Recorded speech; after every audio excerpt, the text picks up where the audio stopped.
So I'm so glad that we've got at least this many people to listen to what's going on and to let people know what your concerns are. So if Mary, you want to talk about tomorrow? Sure. So I'm just going to give a short rundown on what we might expect tomorrow. You all may be aware that there are 2 PSC hearings tomorrow. One begins at 9:30 a.m. The next one begins at 1 in the afternoon. The one at 9:30 has been scheduled for a long time. That is the hearing on the ongoing investigation. These are the hearings that are held every 3 months to sort of get a status update of where the district is on some of the problems that the PSC is looking at. The second hearing was ordered last week by the PSC. It's the second hearing on the district's request for an emergency rate increase of 49.6%. The PSC ordered that second hearing on its own. Nobody asked for it.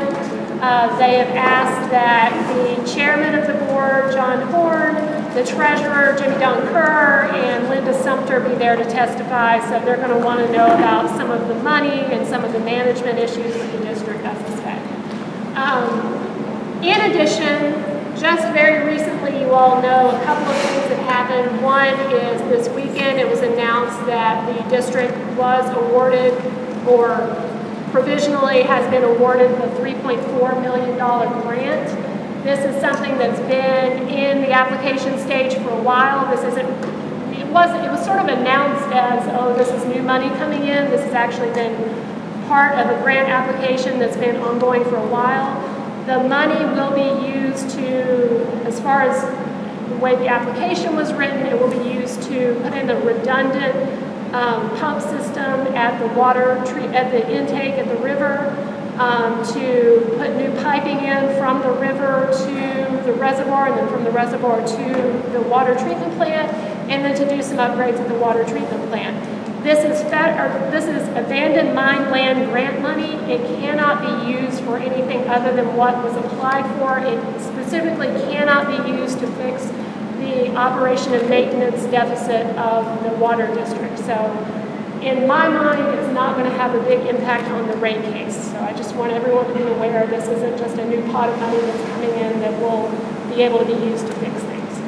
The second issue with a potential new pot of money is there's been a back and forth between Prestonsburg and the water district regarding the Honey Branch tank, which is out near the airport and serves the prison. Martin County owns that water tank. There have been discussions between Prestonsburg and Martin County about leasing that water tank. There was a contract drawn up. Martin County signed it. Prestonsburg did not, and maybe will not sign it. That lease, if it went through, would bring in $180,000 a year to Martin County. Prestonsburg has countered with an offer to buy that tank for $925,000. And so that offer to buy the tank is on the table right now. That $925,000 is about the amount of accounts payable that the water district owes. They are that far behind on their bills. There's some speculation as to whether that money could sort of wipe out their deficit for right now. I think we can't, I guess what I want to say about that is currently the water system is running between $50,000 and $75,000 a month behind. So even if we wiped out the deficit today, that doesn't solve the problem. So that doesn't mean that they won't be asking for a rate increase, and it doesn't mean that the PSC wouldn't give them a rate increase. So I just sort of wanted to give you all the lay of the land as far as those things go for tomorrow's hearings. And then I'll turn it over to Bob Bowcock, but do you all have any questions about the hearings first? Okay, without further ado, Mr. Bowcock, thank you. I'll let you introduce yourself. Sure. Thank you all for coming out tonight. Can you, just a volume check in the back, can you hear me? Good? Okay. Thank you for having me in your community for the last couple days. I've been very well received. I've learned a lot about your drinking water system. What I'd like to tell you tonight is, as much as this is your community drinking water system, this is your meeting. And what I mean by that is, feel free to just raise your hand as I'm talking about anything. There's no question that wrong. There's no question that's stupid. There's only good questions. And it's important that you ask them while we're talking, because we're going to cover a lot of information. The reason that I'm going to share with you the information I'm going to share with you tonight is because you've all come out because you've made a decision to participate actively in the management of your community drinking water system. And so in order to do that effectively, you're going to need to know some things about how your drinking water system has worked, is working today, and how you'd like to see it work in the future. I said before I came out here, it's very important that we start with blank sheets of paper. I don't have any perspective on what's happened here, and if I started answering questions, I'd either give you wrong answers or I'd give you opinions, and you don't need either one of those. You know what you think you know, and we're not going to change that. So it's important that we all understand that the reason to move forward is to get things done and done right with your participation. A lot of people are saying, what's this guy from LA doing out here in East Kentucky? Many members of this community group have been writing into Aaron Brockovich for over the last 18 months. I remember when it was about 18 months ago that some yellow paint ended up in one of the creeks that fed the river where your water intake comes from. And there was a lot of concern about that yellow paint and what it was. Some people speculated it could have been a mine leak. We really never are going to know what it was, but it's come, it's gone, it's moved on. But after that, we started receiving a lot of questions, complaints, concerns about how this drinking water system was operating, and we attempted to answer them. When it comes to helping community drinking water systems, in this country, it's just Erin and I. And she's extremely busy working with community groups around the country, and I focus on community drinking water systems, which is the issue here. I come from a background where I was a water utility manager at a number of large Los Angeles suburbs. I have since then, in the early 90s, started my own consulting practice where I do environmental compliance for large corporations around the country. I work with all 50 state Safe Drinking Water Act administrators, US EPA, and a number of other people. We pick communities that are organized like yourselves, that have the desire to make the changes necessary to have a good community drinking water system. And quite frankly, I'm looking at all of you as setting the example for what we're in the midst of right now, which is a national drinking water crisis. This is not unique to Martin County or Eastern Kentucky or the East Coast. This is a national problem. Our drinking water systems are falling apart everywhere. You put up one red water, brown water, or milky water, or no water on Facebook, and you'll get, if you look at Aaron's page where you put that up, we'll get 5,000 of them within that week from communities all across this country. And it's happened for a myriad of reasons. In your water bills, they do accounting where they actually write off a line that says depreciation. Depreciation of capital assets supposed to go into a reserve account so that when your pipe out in front of your street after 30, 40, 50 years decides it's time to replace that pipe, that depreciation money is supposed to be in that reserved account, and that's where they're supposed to write the check to replace the pipe out in the street. That money ain't there. As you heard earlier, it's all gone. You're actually running a $50,000 a month deficit. I'll submit that that's correct because I don't know, but you're running at a deficit here. I've been to communities across this country where the mayor's daddy died and they built a new swimming pool with the water funds, or the soccer fields, or some other community program. They bailed out the police and fire retirement fund. But the drinking water funds in communities in this country aren't there. We are in an infrastructure crisis. You've heard about the fact that they need to fund billions and trillions of dollars in infrastructure because they just haven't done it. Well, the money isn't there either. So that's not unique to Martin County. It is everywhere in this country. Now, time to learn about your drinking water system. How many people in this room tonight know what pump station their home's on? Or what tank their home's on? If you don't know, you need to find out. That is very important. The Appalachian Hills that I've been driving through for the last 3 days are very, very complex. Okay, this isn't Kansas. It isn't flat. You don't have one pressure zone. You have multiple pressure zones, and I will submit to you, they are not constructed properly. You have tanks sitting on a hill here, tanks sitting on a hill here, tanks over here, tanks over here, a river water system that isn't working to get water up to the reservoir. You've got a mess on your hands. If the river intake and the reservoir is the brain, your treatment plant and transmission system is your heart, you're brain dead and you're about to have a heart attack and die. It is gone. From that treatment plant, that heart, you have all your limbs, all the little hollers out there where all this water goes in all these different directions. You've got hundreds of people on a little 2,000 gallon tank, and you got 6 people on a 100,000 gallon tank. They don't match equally, so you pump water in circles and they fight each other. For every foot of elevation, that's 0.433 pounds per square inch pressure. Okay? You're running your pipes in this distribution system at 250 to 300 pounds per square inch. The pipe's rated at 150. Okay? When you push, take a pencil, push it through a piece of paper. That little pinhole leak at 60 pounds pressure is several gallons a minute. At 300 pounds pressure, it's over 50 gallons a minute. Pressure equals volume out of the smallest hole. So what you would think is a small leak isn't actually doing that much damage. A small leak in a flat area isn't a small leak in the hills of the Appalachian, because those pressure zones cause the problem. If you're up high and you've got a pump station kicking that water up to your tank, and you get the white water, you get the black water, you get something going on, you need to understand you're an independent water system. You're in one of those arms or legs or something out there, and that water's coming to your home. So it's important to know where you live. I asked the water utility what it would take on your bill, just by code, account code, just tell you, I'm on Turkey Tank, I'm on 40 West, I'm on 40 East. There's a number of ways you can tell.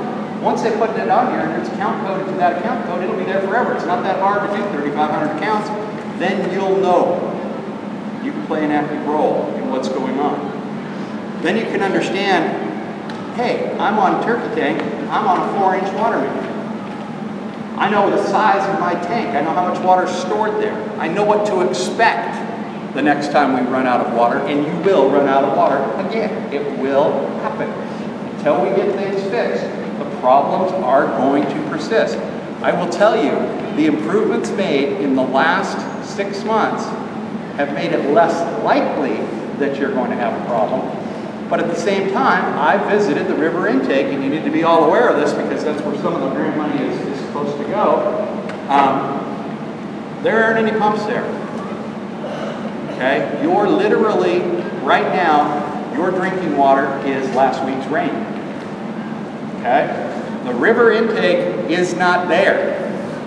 If that river intake does not keep that lake at a certain elevation, you don't get water through the intake structure to the heart, down to that surface water treatment plant.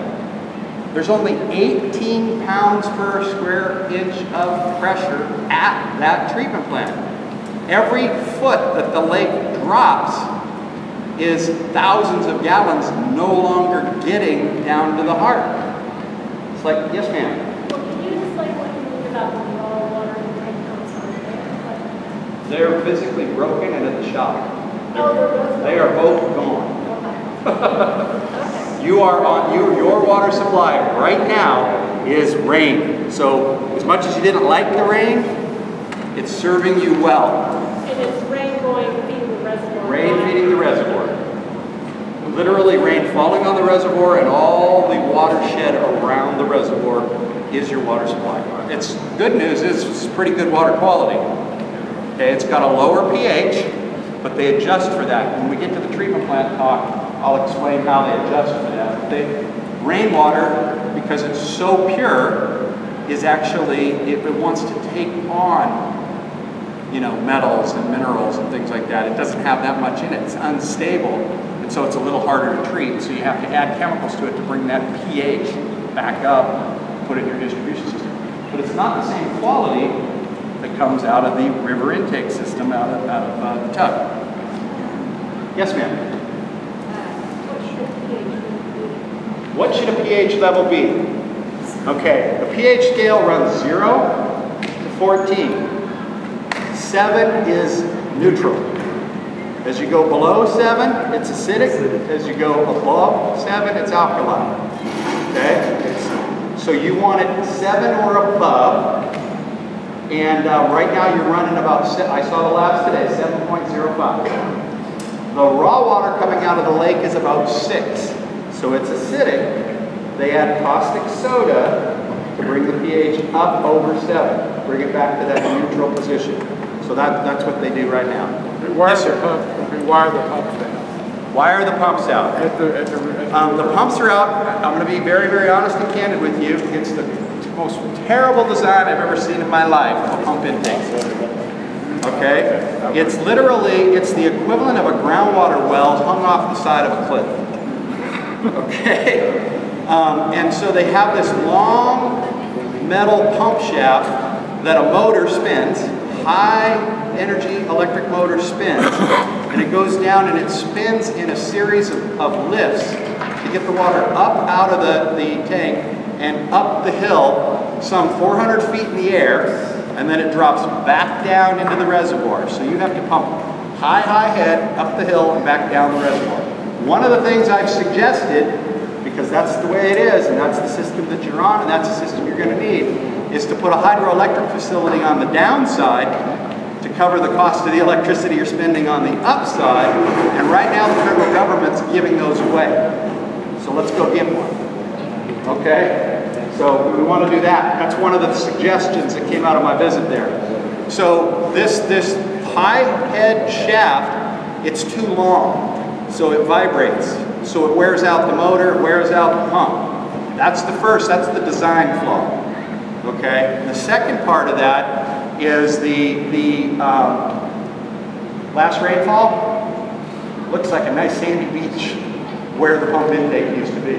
It literally washed all the sand right up into the intake. And it's a mess. It's going to need to be cleaned out.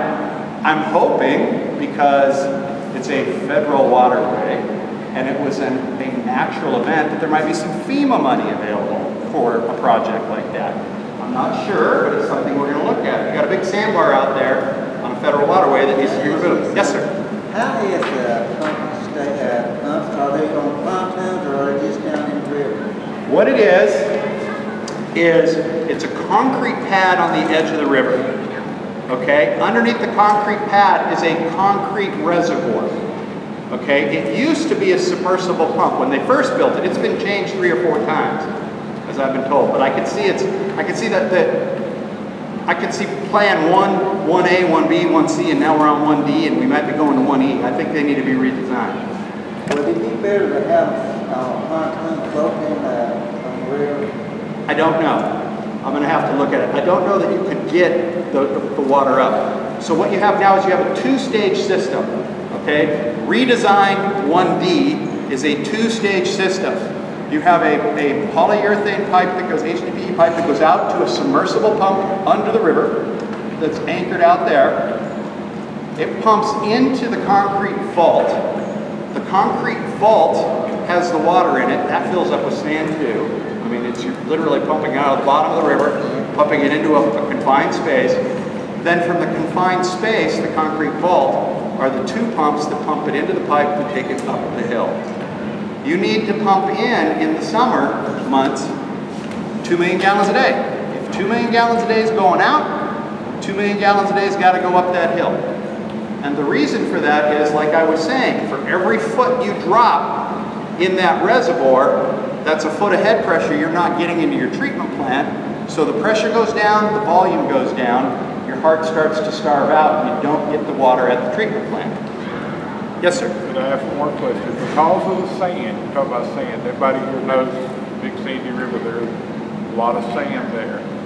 Is there a chance that the reservoir itself, where they pumped all these years and that was built to pound a certain amount of water, could the bottom of the reservoir be filled with sand? His question is could the bottom of the reservoir up at the top of the hill be filled with sand? Eventually, if they keep at the rate they're going and doing that, they're importing sand up there and they will deposit it. The good news is I've been told they had divers in there last year and it has not come up significantly. It's a large volume. What will happen is if you look at how that thing is, the sand won't have a tendency to stay in suspension and go around the lake and deposit out. There's probably a big mound over by the intake, okay? And I suspect, we did some calculations this afternoon, there might be some in that pipe from the intake to the treatment plant because the velocities are way down. It's indicating there's some sort of plugging going on there, and so we're actually looking at running a TV camera down from the reservoir to the treatment plant, taking a look and seeing what's in there. Because that has not been done. But a diver went in and looked at, there's an intake 1, 2, and 3. 1's been in the air before, which is really bad. 2's been right at the elevation of the lake, and 3 is operating or you'd be completely out of water. So at least we know all 3 are unclogged and working. But as the pressure drops, so does the volume. So that's the problem. So the lake could become a problem, or the reservoir could become a problem, but it's not right now. Yes, ma'am? Are you saying that the reservoir is still there? Is that all right? No, the reservoir is spilling. So the reservoir is full and spilling, which is why the treatment plant, I was there today, it's running great. The treatment plant has the highest head it can have right now because it's spilling out. It's at maximum capacity, meaning more water is coming in than we're taking out. So it'll probably stay that way for at least a few more weeks. And then as it dries up, because all the seeps around there keep coming in. And as it dries out, you're probably looking at June, July before you stop getting inflow. But where it becomes critical is when inflow drops below 2 million gallons off the sides of the banks, out of the watershed. When that drops below 2 million gallons, that lake level is going to start dropping. Either pray for rain or pray for pumps, or both. I would hope so. I'm not taking, she said, can we hope the pumps will be back by then? I'm not taking anything for granted. I hope the pumps are back by then, but if they're not, I want you guys to have all the information I have and everybody else has, so that you can keep asking that question. When are those pumps coming back? When are those pumps coming back? When are those pumps coming back? So that gets us up to the reservoir. Okay? The reservoir, because it's shallow, and because of the way it's man-made and constructed with that dam that's up there, it's subject in the summer to hazardous algae blooms, or algae blooms. And it will actually thermal divide, meaning it gets really warm water on the top, cold water on the bottom. So hazard algae blooms are one thing, regular algae blooms are another. And then the third thing is the thermal dynamics. Cold water on bottom, warm water on top. When that happens, what happens is physically speaking, that lake will flip. The cold water comes up, warm water goes down. When that happens, your water smells like you wouldn't flush it in the toilet. It's terrible. That's when you start to smell it. You get the tastes and odors is when that lake flips. And that'll give you the closer to the blacker water and that really nasty earthy smell, sometimes a little oily, is when the lake flips. When it smells like grasses and earthy and musty, moldy, that's the algae. You get both here. Two distinct different smells. How they currently address that is with a liquid or a powder activated carbon. And what that is basically, this particular brand that they're using is a wood-based powder. They burn wood into ash, they grind it into a powder that is activated in a thermal process that will absorb or take the smells and the odors and the toxins, and it'll suck them into their magnetic pull and take them out of the water, okay? Yes? Would that bring the phosphorus level down? You have a phosphorus? You're going to have a lot of algae with the phosphorus, play a lot of role. usually from agricultural runoff. I don't know what the phosphorus levels are. I don't think that they're significant at all. But yes, phosphorus, nitrates, and fertilizers. But in that particular watershed, there's not a history of agriculture. We have a lot of strict lime in this area. So there's some phosphate issues? Well, the fertilizer is part of the explosive. Sure. So I just wondered about that. Yeah, no, it's a good question, and it's one that I'm going to learn as much from you guys tonight as hopefully as you learn from me. So I'll follow up on the phosphate as an issue. The algae bloom here is just the organics, and then the sunlight hits it, boom. Because I don't think you grow a total mat. Has anybody ever been up there and fished in the summertime? Do you grow a total mat? I fished there, I've seen it, not a total one. Not a total mat, just spots? Okay, yeah, that's probably not a real bad phosphate load. Lake Erie, if you've ever seen that from outer space, looks like a big old green mat you can walk on. If you get that, that's phosphate or nitrogen. Let me ask you something. Cutting County, where the creeks are close to the reservoir, pump some water out of that and put it in our treatment? Yes. Yes, they could. And those are some of the things that we're looking at. See, I got the water over behind my house, he paid it, he just kind of,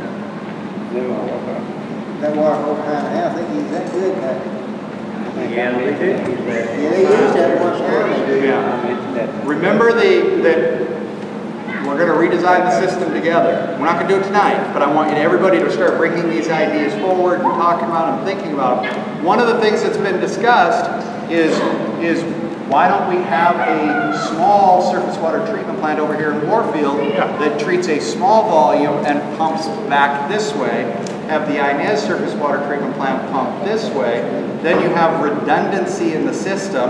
If you're going to have to rebuild the treatment plant, which I'm telling you right now, you're going to have to rebuild the treatment plant, why don't you build two and kind of push to the center? It's an idea. And when we get to the treatment plant, I want to share with you some of the things we've been thinking about to where we can use existing facilities in a migratory path towards an improved treatment plant. How big would the two treatment plants have to be? Well, how big would the treatment plant have to be? We're all getting ahead of ourselves here in that I was trying to end with the distribution systems at the end here. If you get the distribution systems under control, you guys need about 1 million gallons a day. Okay? You're producing and using 2, because half is missing.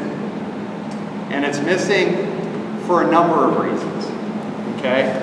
You pump water in circles, you're putting 250 pounds on little holes all over the place. There's just a myriad of reasons why you're losing water. They've got it actually under a lot more control than they've ever had it under control before. It's actually, they were fixing leaks this morning. They get on them a whole lot quicker. The tanks aren't dropping. And they're going back to the basics. It's nice to have computers, and gauges, and things you can watch and look at. But what they're physically doing with the help of rural water here in Kentucky is they're physically going out at midnight and they're watching their reservoirs go up and down. I mean, I don't know how many people other than a few of us that get up in the middle of the night to flush a toilet now and then, not using a whole lot of water. So you get up in the middle of the night and you look at those reservoirs and everybody watches them together and everybody's communicating together. You can start estimating back to that, what pump station do I live on? What tank do I live on? Where are the leaks? We are honing in on where those leaks are and where that water usage is, and then starting to eliminate it. So you're already seeing a significant drop in that which is unaccounted for. So your treatment plant, I would construct, if I were constructing a treatment plant today, just replacing Inez, I would construct, and you're gonna, probably 2 1.5 million gallon treatment trains, which that means 3. But the reason is you can't do any maintenance right now. You've got 2 treatment plants right now, 2 independent treatment plants at 1 treatment plant location. You used to have 3. They're called, in those blue tanks, 1, 2, and 3. 1's broken. I can't take 2 or 3 down or you're out of water. So I can't fix anything. There's no redundancy. So the reason I would do 1.5 million gallon twice is because I want to have a 500,000 gallon buffer because you need one. When I operate, I can operate at, if you guys need a whole lot of water real fast, I can do 3 million gallons a day. You have a great storage system here. You have more storage than most systems of this size. It's weird how it's laid out. It makes no sense, but you have a lot of storage. Okay? You have a tank here in town that's 100,000 gallons that serves 6 people. You literally turn a pump on and you feed it for a week, for a couple of hours, and then those 6 people live on that water, literally for a week. And it's efficient, but it doesn't make a whole lot of sense. And then you got little arms over here that are on 20,000 gallons, and there's a couple hundred people on it. So all in all, you got a lot of storage. It's just in all the wrong places and at all the wrong elevations. And so we need to kind of make it all work together. Okay? So that's one of the system problems that you have. You have 1 million gallons right at the treatment plant. So I would do the 1.5 and 1.5 treatment train. Then I might come over here to Warfield and put in a redundant 1 million gallon, just a single system, because you would have the redundancy in the Inez system, and the Warfield system would just kind of push back and forth.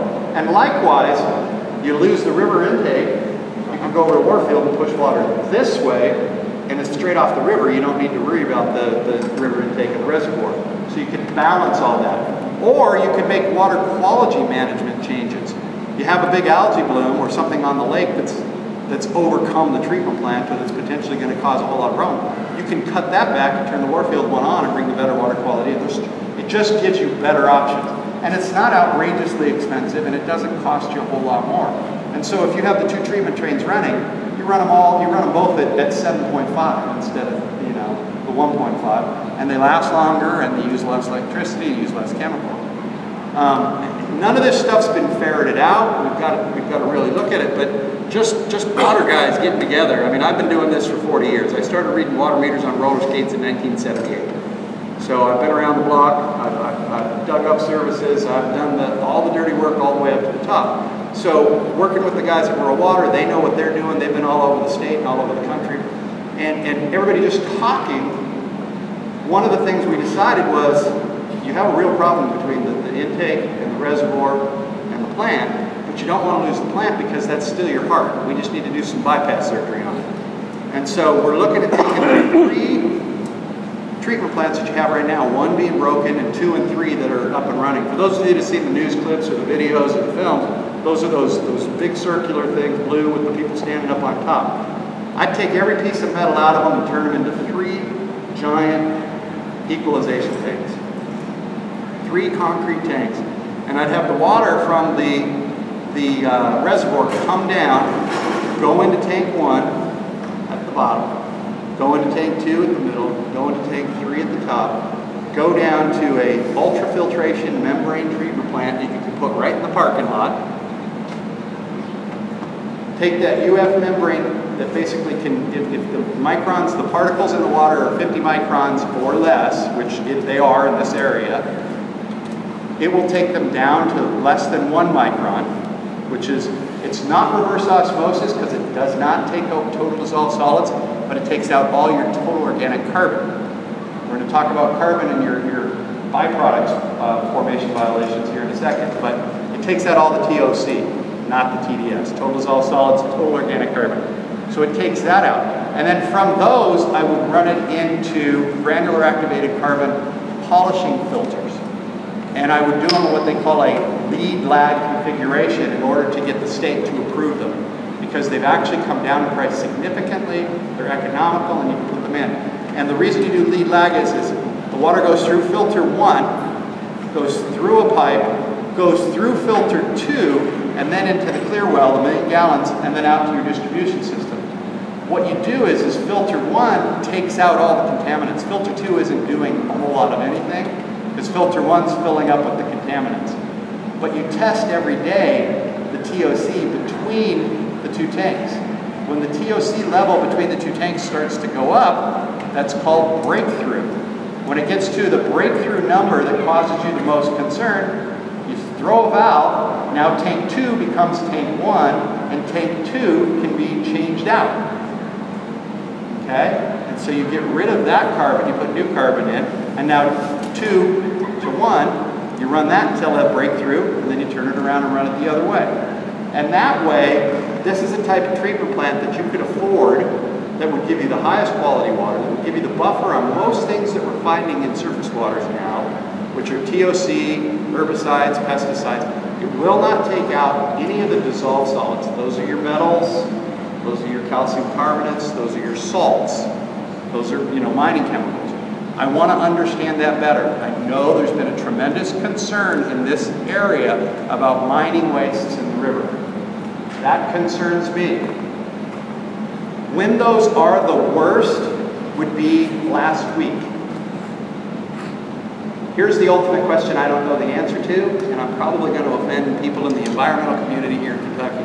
But I think most of that contamination, unless there is still a point source upriver, is down in the Ohio by now. Hopefully it's gone past. Do you know better? Well, I think if you look at the data on what the impairment cells for right. impaired for TDS and IOs. Right.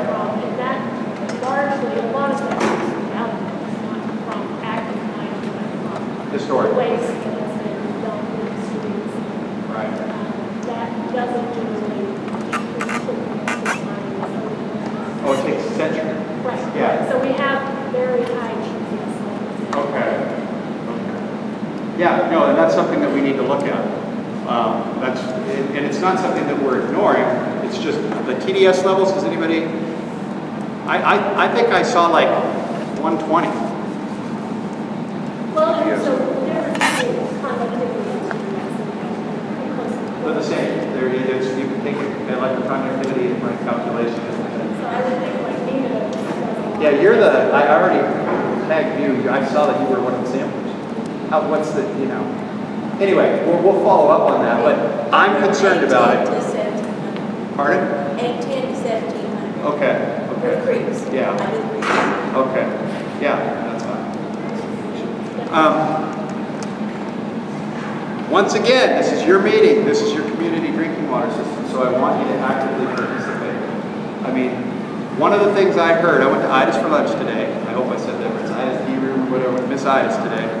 And talked to a few people there. And an older woman said, we've been taught in this community not to drink the water. If that happens after we all leave here, and it's going to take 2 to 3 years, but in 2 to 3 years, if you're not drinking the water, I have failed. We have failed. We want a drinking water system that if you're going to be paying the bills that you're paying now, and there's time to talk about bills too, because those need to come down. But if you're going to be paying the bills that you're paying now, it damn well better be drinkable, and it better be usable. And I'm not concerned as much with the drinkability of your water, but that you feel safe drinking your water. Regulatory compliant drinking water is not safe drinking water. Yes, sir. I definitely don't feel safe drinking water. Yeah. With me, drunk water my whole life. My community where I live, it was done. I now have Sorry. our water bill says the water can cause cancer, the stuff can cause cancer, affects your central nervous system. I have cancer in my stomach. In my stomach, that's it. That's the only place I can go. What about the thing? Me drinking that water and it's telling me that it's causing cancer, and other things, well, that water causing my cancer. For what? Because I don't feel safe drinking. I go out my wife, I have 2 kids and a wife. And I don't want them drinking this water. I don't want them in there like me. Right. My cancer's incurable. I'm going to die with this. So our family pays full water bill to take a shower, whatever, and we buy water to drink. We're out lots of money. What I'm about to tell you is not designed to cause you any shock, but I'm going to make sure that you know this because you're going to read about it or you're going to hear about it from somebody else, and I want you to have the answers, and I want you to ask follow-up questions. Drinking water in the United States of America is regulated on 96 contaminants. We call them contaminants because anything in water, even if it's good, is a contaminant of water, okay? So they're all referred to as contaminants. Calcium carbonate balances water, gives it the flavor that you enjoy. Whether you drink Dasani or Aquafina is Pepsi without Pepsi in it, Dasani is Coke without Coke in it. Those waters are engineered and designed to be pleasant to the taste, so they actually add back, they remineralize with calcium carbonate and sodium chloride, okay? So that you enjoy the taste. If you drank pure H2O, it would do you harm, okay? It would take minerals out of your body, okay? So you need to drink a remineralized, it says right on the bottle, remineralized. I will tell you that they remineralize water in various markets around the country based on the levels of calcium carbonate in that community. The bottled water people actually know how to chemically make the water taste like what you're used to. Okay, so in some communities, the Aquafina is actually blended for your taste. It's different in other parts of the country, believe it or not. So that's my concern about, you know, making sure you get the right stuff in there. Those 96 chemical contaminants that are regulated, some are tested for, some are not. Everybody's heard about Flint, Michigan and the drinking water crisis there, right? What's the regulatory maximum contaminant level for lead in drinking water? Now listen to my words very careful. What's the maximum contaminant level for lead in drinking water? Pardon? No lead. That's the maximum contaminant level goal. What's the maximum, the regulatory standard for lead in drinking water? It's a trick question. There isn't one. It is not one of the 96. Okay? The regulatory standard is an action level. And what it means is if you have lead leaching from your plumbing fixtures, you have to take action to control the corrosive nature of the water. You have to do corrosion control activities. You have to take action. But it doesn't have the maximum contaminant level. What's the maximum contaminant level for the bacteria Legionella that, if you've been reading the newspapers, is affecting people from Disneyland, the White House, the retirement home in Illinois, the Capitol building? Legionella bacteria in drinking water. What's the maximum contaminant level for it? I'll answer it for you. It's not a trick question. It's 0. It's one of the 96. It's 0. This is not a dig on Martin County, but I know that they have not tested for Legionella in the drinking water of Martin County. Neither has any other drinking water system in North America. It's actually regulated, actually has an MCL, and is not even tested for it. So, once again, don't talk to me about regulatory standard water and safe water, because they're not the same thing. The water that you're most concerned with, I've prefaced this conversation so that you understand it better. The drinking water standard for disinfection byproducts that you got the notification on for violations in the Martin County water system, which is currently compliant. I'll explain compliance in a second. It's a quarterly process. You've been compliant for 6 months now. And that means you've actually engaged in activities for 18 months, because you have to be in compliance for a full year before you can be in compliance with the 2 next quarters. So it's a lengthy process, and Rural Water's been working with the treatment plant here, and for THM compliance, you've actually been in compliance for the last 2 quarters. Does that mean your water's safe? When you were in violation for THMs, they regulate several thousand disinfection byproducts. And disinfection byproducts are made whether you use chlorine dioxide, ozone. The only one that doesn't form them is UV. UV forms a different type of byproduct. But anytime you oxidize organics in drinking water, those organics break down and form byproducts. They regulate in drinking water because chlorine is the most used disinfectant in this country. They regulate 4 trihalomethanes, or excuse me, yeah, 4 trihalomethanes and 5 halocidic acids. 9 chemicals out of thousands, because they're the ones that form fastest and most readily occur. Now, they have drinking water standards. They used to have chloroform, is one of the 4 regulated trihalomethanes. Okay? It's been regulated since the Safe Drinking Water Act went into effect in 1978. Okay? It had an MCL then. It no longer has an MCL. They've pulled it into this regulatory group that's now regulated instead of as an ingestible chemical as part of this management scheme that ultimately ends up in a compliance strategy. And it's effective, but it's already getting ready to change, and we're going to go to disinfection byproduct stage 3, and it's a whole other series of compliance strategies. Now here's the part that bugs me the most. Those standards and that toxicology is based on, you know, a white working male drinking 2 liters of water every day for 40 years has an increased chance of bladder cancer. That's the predominant cancer that trihalomethanes cause.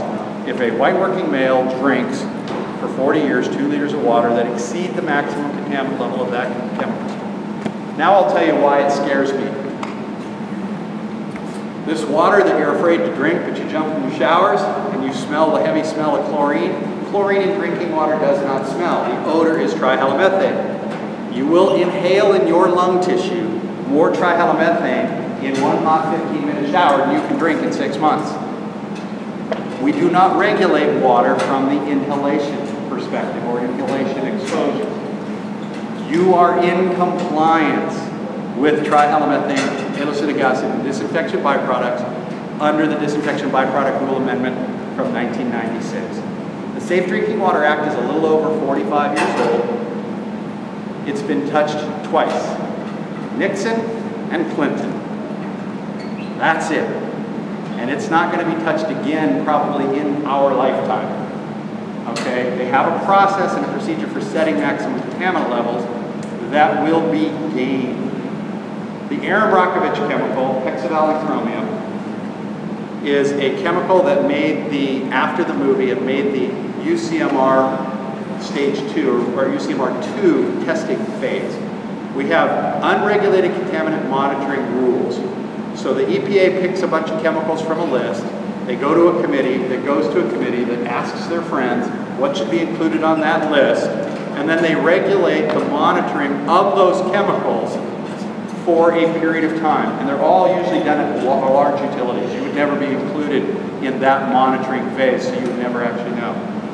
What's the maximum contaminant level for hexavalent chromium in drinking water in North America 25 years after the Aaron Brockovich case? They refuse to talk about it. Every EPA administrator since the movie came out promises us that we'll get an MCL that term, and we have failed every year for 25 years. It's not going to happen in my lifetime. So, regulatory compliant water and safe drinking water are not the same thing, and they're not interchangeable phrases. So we're concerned about the heavy metals in the raw water. We're concerned about your treatment technology and what can and cannot be removed. And as long as we're open and honest about this, we all work together, we know what's in our water, we talk about it, we know what we're getting into, and we can make decisions as a community as to what we want or what we need and where our money's going to be spent. Okay? I'm trying to look at this from a very simple perspective. What can we do in the next 30, 60, 90 days to get us through the summer? After we get through the summer, doesn't mean that we're not going to be doing anything between now and then, but after we get through the summer, the question comes in, what are we going to do in the next year? What are we going to do in the next 3? What are we going to do in the next 5? What are we going to do in the next 10? How are we going to spend a little over $4 million? Because it's a 1.2 or 4 from the previous. 1.2 and 3.4. So 4.6 million bucks. How is every dollar going to be spent the most effective way to get you moving in the right direction? Yes, sir. Is there some way we can have an outside source come in to ensure that that money is being spent? I'm here. I'm here, and I'm going to teach. About that tomorrow. Yeah, and Okay, because So far, I'm not gonna- they've said that they've squandered $3 million something at one point, and they're not paying their bills, they're not doing anything. So if an outside source came in to be sure that that money's spent on what it's supposed to be spent on, then maybe something will get done. I'm going to say this just from the knowledge position that I'm at, and I'll come back to you. You have a hearing tomorrow that you can ask about that. Aaron and I don't charge for this. I ain't going to do it from a professional perspective, but I will tell you that the reason I'm here is to educate you all for today, tomorrow, and into the future, so that you're always aware of where that's going. And I will tell you, I have met all 5 of the new board of directors and am satisfied with each and every one. I don't know their history, I don't know their personality, I don't know their specific role in this community historically, but I've shaken 5 hands, or shook 5 hands yesterday, met them all, have good faith and trust in them until they do me wrong. And right now they've all done very right, they've all made a strong commitment to doing the right thing. From my perspective in working in communities across this country, and knowing what these guys are getting paid for doing this job, they got to be crazy for taking it. So they're just like you, best as I can tell, in that they want to do what they need to do with you. They've all committed to the process of transparency. They've all committed to the process of answering all your questions and working with you. And so until they show or prove otherwise, guys, you've got to hit rock bottom before you can start crawling out of the hole, and I think you did, this year. I think you have. You're going to have problems. There's going to be relapses. You probably will run out of water. There are going to be problems. But if you're armed with the information from a community perspective, back to that, what pump station or what tank am I on and what role can I play? And we're not asking you to get out there with a pickaxe. We're asking you to keep your eyes and ears open. One of the things I want to talk about in conclusion as I start wrapping this up and taking more of your questions is I want to work with the board of directors to have a community water redevelopment weekend or week. Yes, ma'am. We have to convince them that they must take questions at a water board. They don't. They don't do it. Yeah. No transparency. But how many has the new board had since they got here? They've had 2 where they refused to take questions. Okay. And where are they tonight? Yeah.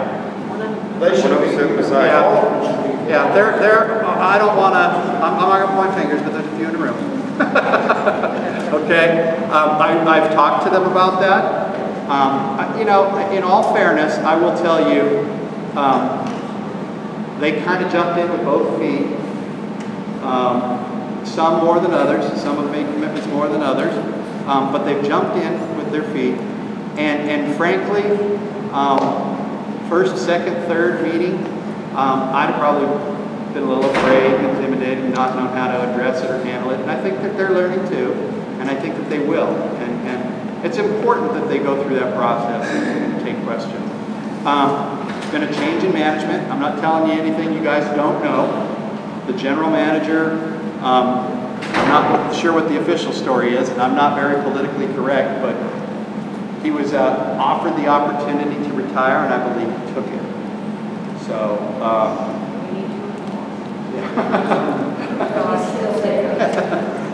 you have a question, dude? Yeah, okay. When you provide your service, Yes. include your entourage, the people that work with you. Yes.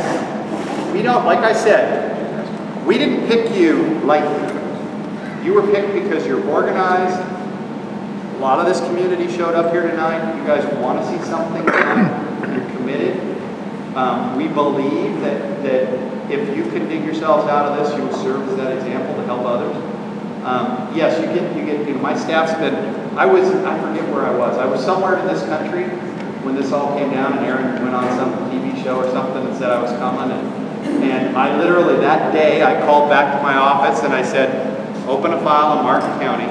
I know there's a bunch of documents and emails in there from the last 18 months from folks here in town. Throw all those into a folder and and then go get all the newspaper articles. They went and got your public utility, I call it PUCs, what's your Public Service Commission. I read on an airplane 550 work orders from the Public Service Commission application 2 years ago just to get a flavor for what was going on. And every time I saw the pressures on those reports, I cringed. And then when I went and saw the SCADA system, my eyeballs popped out. So yes, my staff has gone in, they're pulled all this stuff. Erin's engaged, she's been talking to folks. We're here. Rural Water's been awesome, okay? They know what they're doing. They've been extremely helpful. The Division of Drinking Water back in Frankfurt, they're on top of this. They know what's going on. They're a little apprehensive of the fact that I'm even in town, but they're supportive. So, you know, it's a process. I will tell you, the eyes and ears of this country are watching, and so I don't think you have to worry about where that money's going to go. You'll be watching, your board of directors will be watching, I'll be watching, Rural Water will be watching. I met the grant writer last night, he'll be watching. Yes, ma'am? You've got, you know, this money has supposedly already been allocated for certain things, and yet you have ideas. Is it possible to rework? Is it possible to rework? And can we spend some of the money on some of the ideas I have? I think so. The one thing that will drive me more crazy than anything else is if you buy equipment or make infrastructure improvements to your system that are more bubblegum and baling wire. I do not want to see that. I want to see every dollar spent to be something that becomes a permanent part of the system that we can start growing things around. I don't want any money, serious money spent on something that's going to become obsolete in a year, 2, or even 5 years. One of the big chunks of money, and I don't know whether it's in the $3 million grant or the $1.2 million grant, is the SCADA system. System control and data acquisition software that physically looks at the distribution system and says, this tank's got this much water in it, this is the chlorine residual, this is the pump pressure, this is what's going on out there. I sat with your computer system today. I operated your computer system today. I like the SCADA system you have right now. It will last 5 years, but you need things applied to that SCADA system in the neighborhood of distribution system metering, pressure regulatory stations, what they call PRVs, that actually break 250-pound pressure in particular zones down to below the 150 so that we can actually operate this system efficiently. I'd like to see those things added to the SCADA system, because those are things I can use 5 to 10 years from now. They're not going to go replace the tank elevation level in the airport tank that's working just fine. So it's making sure those kinds of things happen properly, and then taking that local funding in the form of grants and marrying that up with some of these other federal program grant opportunities, Department of Energy and the hydroelectric generating stations. Some small utilities are called microturbines, actually take the pressure regulating valves, the bigger ones. They're sitting in vaults out there, and they're those things that are those big brass circles with the little copper pipes all over them, copper tubing. And what they do is they sense pressure.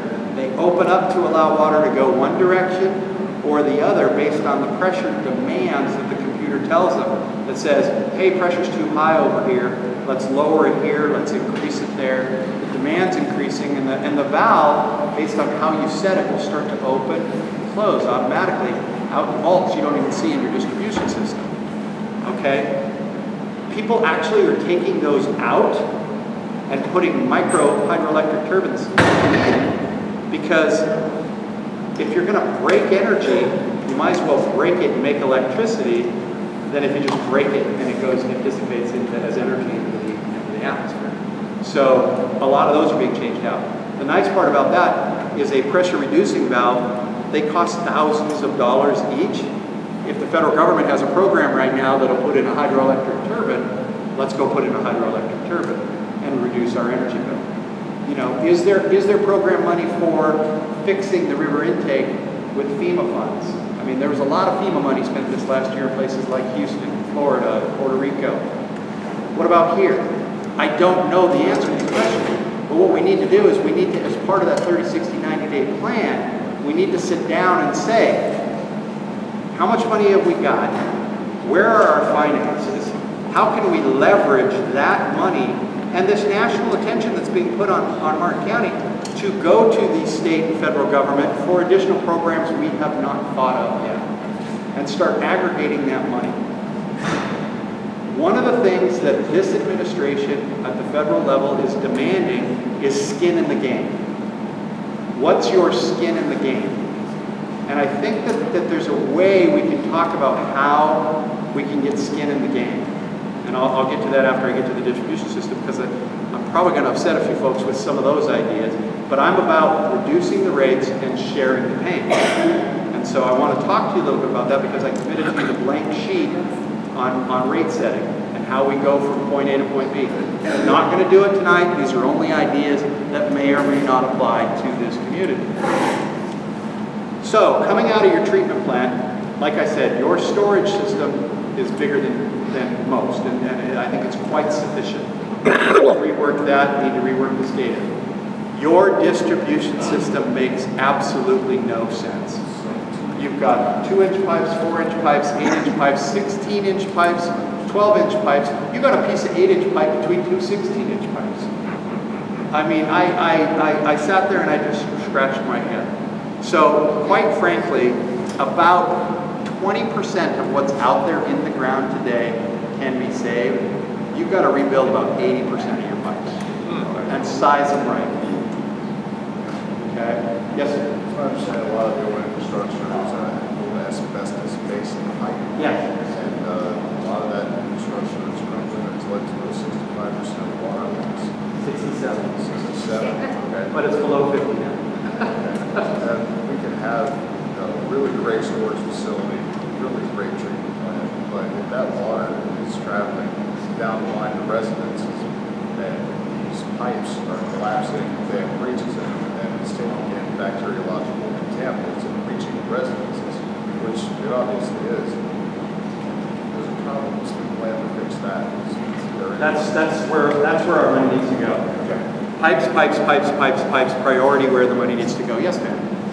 I was like with her, with the money and the overseeing of it, I was reading the paper, and it appears that we owe hundreds of thousands of dollars to places like Zip Zone and R&J and Wind Assumption. I'm assuming that's for, you know, fuel and different parts of the pipes and stuff and the accounting. And it's from like back in maybe 2015. And they say we've got 3,400 water customers, and everybody pays somewhere around $45 or so. That's $153,000 per month. Now, if they're not paying their bills and they're not fixing our water, what are they doing with the money they're already getting? And, you know, they added, I think it was like $35 per household for the fire department. I picked up the paper and it says the fire department is having a benefit to raise $2,000 to put the roof on. What about my $35 that went and everybody else's $35? Why didn't they put the roof on the fire department? You know, they get money, they waste it, and we do with that. And it is wrong. I agree. That's going to come up when we start talking about the rate restructuring. I got a question, man. Yes. Instead of times need replaced, right? Is there any way they could, once pipes already in there, ever so many miles, put an insert inside in like a wire to make it better? Yes, that is a technology that has been proven. There's two kinds. There's the kind where it rolls up, you put it inside in situ form, and then you blow it up, and it basically plastic lines your existing pipes. The biggest problem you have is in service laterals. The actual pipes in the street, They're undersized, oversized, kind of a hodgepodge, asbestos, ductile, plastic, steel. 4-inch pipe. Yeah, 2-inch pipe. Yes, ma'am. I'd like to know the money that has been shipped into the water company and to the fiscal court and everything. What has happened to that money? Are you all going to make sure that they pay it back, or just let it get by scot-free and just keep sticking it in their pocket? Or are you all going to watch over every time that you all send money in here to them? That's why I was asking about the outside source company to make sure things were. Yeah, it sounds like they're going to ask for that at the Public Service Commission. But I can tell you, we've got a lot of ideas, and it's going to take a lot of openness to get them implemented. But I think if we do, you know, I can't speak for what's happened. That's why I started by telling you that's not a situation that's unique to Martin County. Some people, I will tell you, I probably would, at least once a month, a water utility manager in North America goes to jail for personally stealing funds. Once a month in this country, a water utility manager. I'm not accusing that of anyone here. But what happens here, and what has happened that is the other 90% of drinking water. Do you know what I did as a drinking water manager? You're going to get confession in open court right here, right now on cameras. I did not trust my mayor and city council that they wouldn't spend my reserves for my depreciation account. Okay? So I would hide in other assets those revenues that when I needed to do a capital improvement project, I could cash in those. Out in California, we buy and trade water rights because there's a limited water resource. So I would overbuy water rights worth millions of dollars, and then when I needed to do a capital improvement program, so my mayor wouldn't steal it to build a new football field or a baseball field, I'd go sell water rights to pay for the capital improvement program. Courthouse. Is that right or wrong? That's what I did. That's right. What happened in North America was the money was siphoned off for other projects, whether it was retirement funds or it was ball fields. That's why the infrastructure in this entire country is in the condition that it's in. So it's not unique to Martin County. Yes, sir. All right, so I want to make sure that I follow your recommendation. And this is what you're advising. Is a plant at Warfield, in the Warfield area. That's one of them. Yeah. Okay, that's one of them. And we suggested that before in the paper that we build a new plant over here and just kind of ship everything that way because that eliminates the intake, which is... Don't eliminate it. I like options. Okay, yeah. Okay. But I like that. I mean, having two plants, as you said, would help this area. Yes. It would help. So that's something that you... A new treatment plant over here would be in the 3 or 5 year plan. Okay. I think it would take 18, I don't know how, I'm shocked, how do I say this nicely? Permitting on a federal waterway is pretty easy here. It would take me 3 years to get a permit to do the same damn thing in California. You get it done here because you just ask. So I think that's pretty cool. So I'm going to tell you, it'd probably take me a year just to get the permits. Then it'd take me a year to get through Division of Drinking Water with the concept. And then it would take me a year to construct. So that's the 3 to 5 year to get the plant over here. But that's something I'm going to highly recommend. In the 30, 60, 90 days, working with your board, your staff, rural water, they have a special consultant out of Louisville, Appalachian Law Group, the community groups, all of you. In these 30, 60, 90 days, we're going to talk about what is the big picture. What's the 40,000-foot approach to fixing this? Okay, now what are we going to do about that for the next 30 days? Then we're going to start honing that down so we're not wasting that money as it comes in. So that we can get our arms around the debt that we've got. I mean, the water department's got this much debt, and there's this much unpaid water bills in town. I mean, it's just It's the chicken and the egg, and that's why I just want to throw it all out, deal with it all at the same time on a blank sheet of paper to get it going in the right direction. So, next phase, that's how we're going to get your pipes and your systems together. Next phase, I want to talk to you about rate setting and what it's going to take to get rates set and what that means. And then I'm only doing it to seed ideas, to trigger thought, so that you can go home and think about how you want to pay for this. What's the most equitable for everyone in this community to fix this? The federal government's not going to write you a blank check for the entire system. You're not going to get a gold-plated system out of the federal government anywhere in this country. The state's not going to. You are getting more grant funding than I've seen a lot of communities get nationwide, but I want you to optimize that, and the biggest requirement out of the federal government is you better have skin in the game. What are you doing to help yourself? What are you doing to fund this? And there are a number of ways to do that. Since I've taught you about your system, river intake, that's called source. Treatment plant, that's treatment. Storage, that's storage. Transmission are the big pipes that run between storage and pump stations. And then the distribution systems are the pipes that run up to your houses. Okay? The pipes that run up to your houses benefit you and your neighbors. If you live in Warfield, your distribution system doesn't help anybody that lives in Inez. That's yours. Okay? But the source, the storage, the treatment, the transmission, that helps everybody. Okay?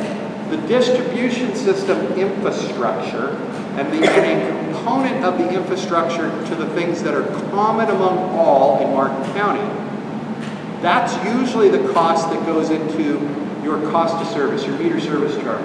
If you go on vacation and you turn your meter off, it's $29 a month whether you use the first 2,000 gallons. I gotta get my units right, it's different everywhere in this country. The 2,000 gallons. You pay the $29 a month to have the meter turned off, just to have the privilege of being connected to that system. Okay? That's the cost of being part of the system. And that's the money that should go into that capital improvement program or that distribution system funding, because that's the part that's common. The electricity, the chemicals, the employees, okay? That's the commodity. That's the price per 1,000 gallons of water. What does it cost in electricity to pump 1,000 gallons of water up the hill, to treat it with chemicals, to pay the staff to do that?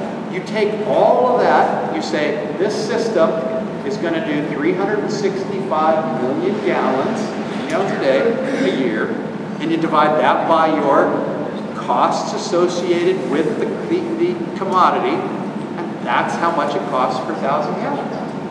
And then you take all the capital infrastructure and you put a capital improvement program overlay on that, and you look at it as assets that are supposed to have a lifespan of 20, 30, 40, and 50 years. Okay? And it's no different than if you buy a building and you depreciate certain components of it.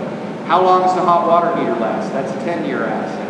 How long does the roof last? That's a 30-year asset. Those are the kinds of things, your foundation of the property, that's your 50 and 100-year asset, I would hope. So you evaluate all these things differently. Now, the money's gone.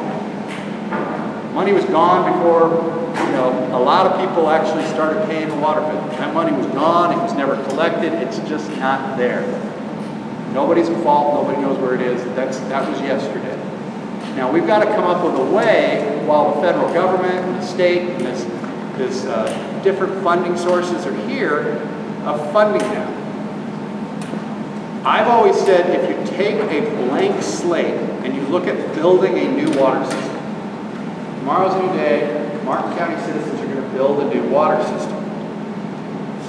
I challenged myself 2 ways last night when I went back to the hotel. I said there's no real base maps for Martin County. I don't know how many parcels there are. I don't know who's built on them. I don't know if somebody's on a double lot. I don't know if somebody's on an acre and stuff like that. And since I don't believe the government's ever really good at doing their job, I went on Zillow. Zillow's got a good database on this community. I can tell what house you got, what the pictures of that house look like, if it's ever traded, how much you paid for it, how much the mortgage is. I can tell all kinds of stuff looking at Zillow. There are properties in Martin County that are large parcels of acreage that advertise that acreage for sale. And one of the bullet points on it is city water and sewer accessible. But they're not paying $29 a month, but they're selling the privilege of being part of a community drinking water system that adds value to the sales price of their house. I will tell you that if you go down the street and a farm on this side of the street has access to water, it's $20,000 an acre. If a farm on this side of the street has no access to water, it's $2,500 an acre. That's just the way of the world. So there are parcels within the community water system, many of them for sale on Zillow right now, that advertise that they are water and sewer available. One of the things that you might do is, if you look at all the costs associated with the river intake or an intake, all the costs associated with treatment, storage, I already said, looks good. Evaluate that, start a capital reserve program for storage, look at your transmission, look at your distribution system, add that all up. There's a mathematical calculation, and you can go to a bank and you can get a 40-year loan on rebuilding this system, having skin in the game, and have that cost associated with the per acre charge for re-establishment of the drinking water system in Martin County. And that's equitable. If you live on a half acre and there are 50,000 acres in town, it's simple math, you divide it out. The larger parcel pays for the larger access to the water. The smaller parcel pays the local access to that. Now, what makes it different and what equalizes? There's got to be an equalization equation. Otherwise, everybody would say, I own 400 acres here and I don't use water. Why would I pay based on 400 acres when you're only paying on a half acre? The equalizer is you do a frontage fee calculation. And you say, as that pipeline goes down my street, how much of my parcel has frontage associated with the need for that? If you have a parcel on this side of the street and your neighbor has a parcel on that side of the street, you too are responsible for the 100 feet of pipe in front of your house. And so you can take an equation based on acreage that's fair to everyone equally, big parcel owners and small parcel owners, and frontage access to water. And you combine those two into a service fee. And how you collect that is based on a local decision, not bonds. So does it go on your property taxes? Does it go into a debt service on revenues? It's called a revenue service bond. There are a number of ways you can do it. Do you have to do it all? No. If you show in a 5 and a 10-year plan that you have skin in the game, that you have a plan for collecting the revenues, then they will loan you money. So it's not the be-all, end-all. It's just an idea to get people thinking about how rates are set, why rates are set. The Public Services Commission has 10,000 accountant experts that do this for a career. I've given you a Reader's Digest version of how it should be done. It's unique, it's different, but it's how we set rates across the country that's the most fair. So taking that into account, I want you just to put your thinking caps on, because you're going to all have to work with your board of directors on how that's done on a go-forward basis. Do I think $6 a thousand gallon is fair? No, I can't figure out the costs associated with that service. I don't have enough data to make that decision. I am speaking purely from the fact that I don't understand how that calculation comes to be. That being said, the utility adjacent to you is charging $12 a thousand. So that's mind-boggling. I don't know how to make sense out of that.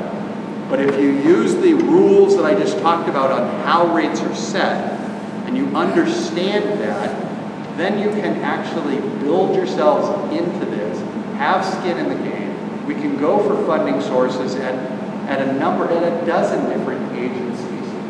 I will tell you, no department, no member of Congress in the United States is going to earmark money that has Martin County's name on it.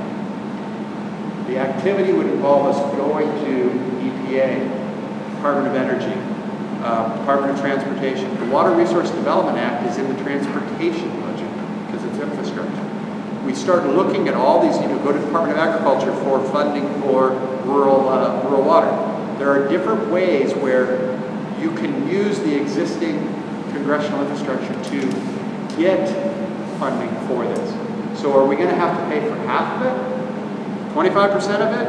80% of it? I don't know yet. But that's why you have to. Right now you don't have a plan. We don't even have a pitch book. We can't go out there and say, hey, give us $10 million because we don't know for what. We don't know for what. So to be able to go and get the 4.2, pretty miraculous that you got it, because I don't know what it's for. Do you have $4 million of pipeline and SCADA system improvements that you could make? Yeah, times 10. Times 10. But you're still getting good grant funding without a plan. You need a plan. The board of directors, their consultants, Rural Water, have made the commitment to get you that plan. I don't know, has Craig Heisman's report is public, right? It's out there. I think it was. So his report, the consultant that's actually working for the board, his report is a public document available at the PSC. We can probably circulate it through the community groups, but get a copy of that and see what he's recommended. I agree with most of his recommendations.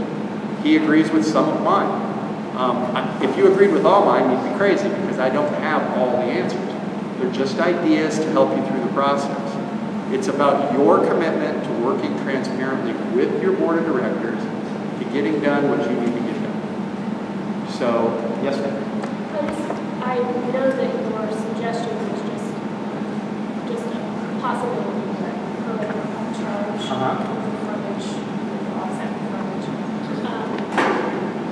I'm assuming that would not allow a charge for like large corporate businesses who not have water service like streets.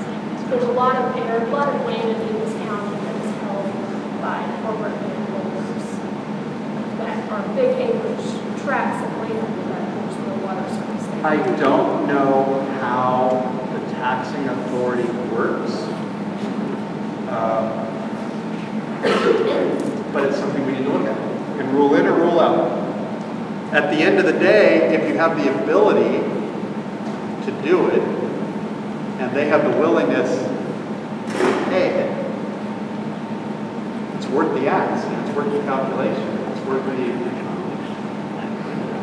effort to go in and look at it.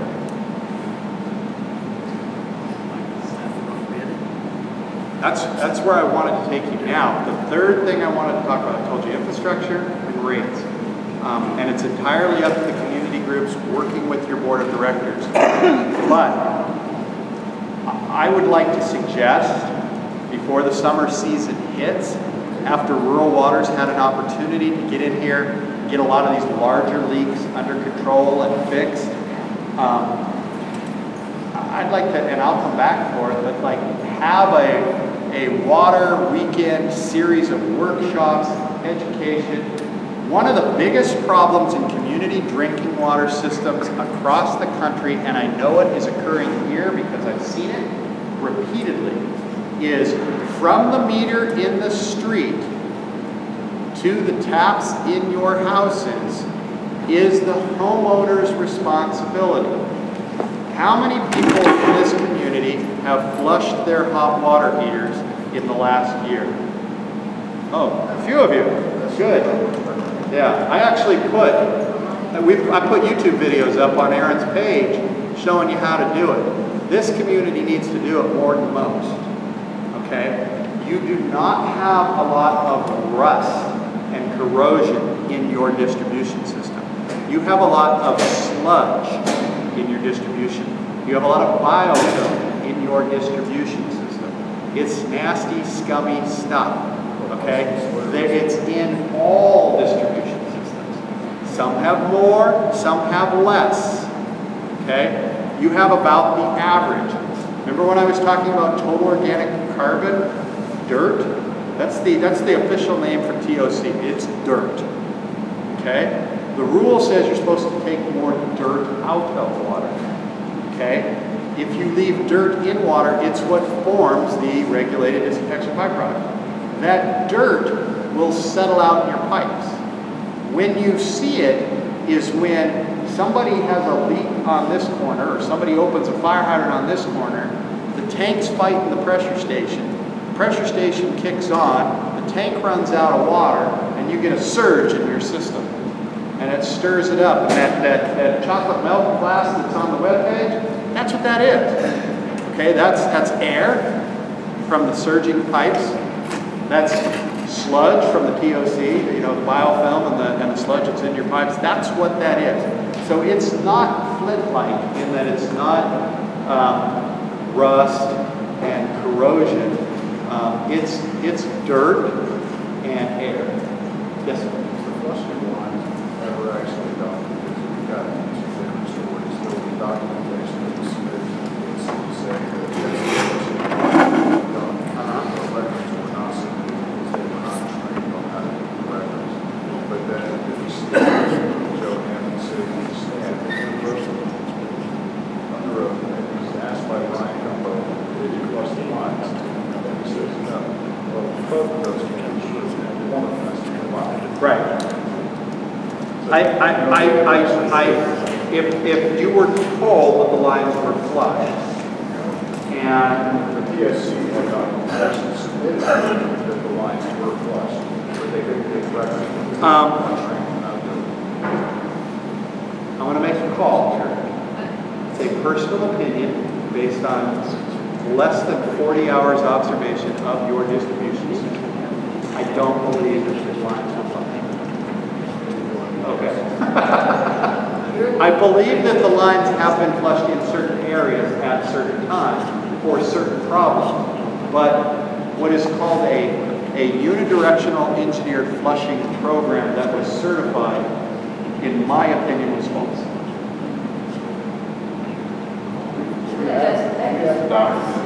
Right there on the wall. Yeah. Saying no. When he said no, he was telling the truth. That's right. Okay. For those of you that got it, there was a question over whether the system was flushed or not. And the general manager at the time said, no, I believe he was telling the truth.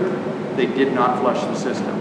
If you were told previously that they did, you know, one of the things that I've learned about when you participate in management of something that's complex like a community drinking water system is the answer you get is as good as the question you ask.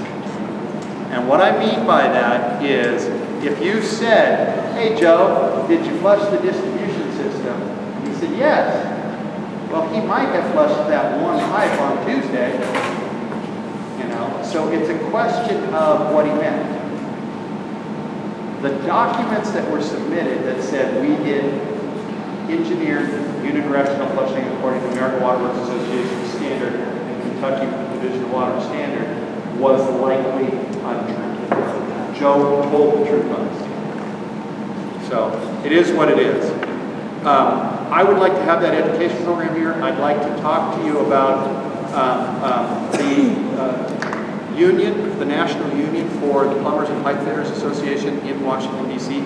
has contacted me. They'd like to bring several dozen plumbers into town to help some of the older people in town who can't get access to their water heaters, flush them, you know, come in and do some things for your pressure regulators. You have pressure regulators at your home. Some of them are turned down too far. Some of them aren't turned down far enough. You know, help you with those types of things over one of these water weekends. Get a chance to communicate with your directors, maybe have some breakout sessions on how we can work together on some of these ideas once the plan's prepared by Greg Heitzman. Something like that. For all intents and purposes, this is March, right? about, yeah. April, May, like a June thing, you know, so that we're all ready to get through the summer, so that you understand, you know, all the things we've talked about tonight, what's going to happen to your lake, what's going to happen at the treatment plant, how that works. It's not really that difficult to understand, and the more you become exposed to it, the more active you'll participate, the more productive your participation will be. So think about that as well. So, anything? Yes, ma'am. How much protected is it on water right now? A home water treatment system? Yeah, I say no filters. How much would that be? How much effective is it on water right now? A whole house home water treatment system, and how effective is it on getting your water clean? Home water treatment systems, all of them, scare me. And the reason that they scare me is because if they're not operated properly, and no one in my family can operate it properly, so I mean, they're a very, very complex structure. They have a tendency to give you a false sense of security. How many people in this community have bought a refrigerator in the last 3 to 5 years? Actually, the last 10 years. I'm getting old. The last 10 years. You bought a refrigerator in the last 10 years? How many of you have changed the water filter behind it? Yeah, most people don't. I mean, this is a good crowd. You flush your water heaters and change your filters. I will tell you, in the United States of America, less than 1% change those filters. The refrigerator manufacturers don't even manufacture replacement filters for those refrigerators. Third parties do now because of the demand for the 1% that actually do change them. Manufacture them. So like Lowe's or Home Depot or places, I don't know what your local hardware stores are that you can get them from. Those are third-party manufacturers. Kenmore and Amana and Whirlpool, they don't even make them anymore because nobody's changing them out. I wonder how many people around here still operating the same water tanks that they were using when we got the stores like this. Yeah, that's scary. Yeah. Yes, ma'am. I don't know if you would have an answer to this, but that's also interesting. We're likely to hear tomorrow because they're still asking for emergency rate increases 50%. A month ago at the hearing, they said there were 60 days that they would fix the payroll. If they come to that point, the system fails. Essentially, do you have a sense from being in the office that we're still that close to process complete failure? I don't know. I don't know. Her question was, is catastrophic failure imminent? I think it's already happened. I don't think it's imminent. I will tell you that supply houses that supply you parts just to keep fixing the fixing that's taking place have cut us off. I will tell you that some of the employees have been buying emergency parts just to get them. I mean, it is that bad. I don't know the answer to whether they'll make payroll or not. I didn't get a feel for that. I mean, you got to remember the day I showed up was the day that the new general manager showed up. So, literally. So he was still trying to hunt back. We have a general manager? The gentleman I was introduced to is a gentleman by the name of Greg Scott. Huh? Oh, you know him? Okay. He was on the water board years ago. Yeah. I knew And the only reason I know that is because I met 2 Joes, 2 Johns, and 2 Gregs all at the same meeting. And it was very difficult. That's another one of the Joes. And 1 Tim.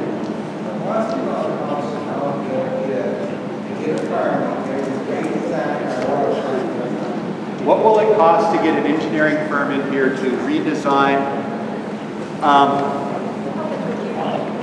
No. Yes, and I will tell you that the board of directors has not settled on anyone. I think that the general consensus from the board of directors on selection of an engineer to help you in the 5- and 10-year process has not been made. They are not satisfied with who's currently doing it. They want somebody different. Yes. Yeah, you do have a consulting firm who has predominantly done most of the work for this utility, and a lot of utilities in this area, out of, I think, Lexington or Louisville, Kentucky what? Kentucky Engineering. Kentucky Engineering. Yeah. I will tell you this. Somebody asked me about them. I'm not going to say anything about them, good, bad, or indifferent on their engineering. I've worked, I go from here to Missouri to New York to New Jersey to Vermont to Florida, kind of all over the place.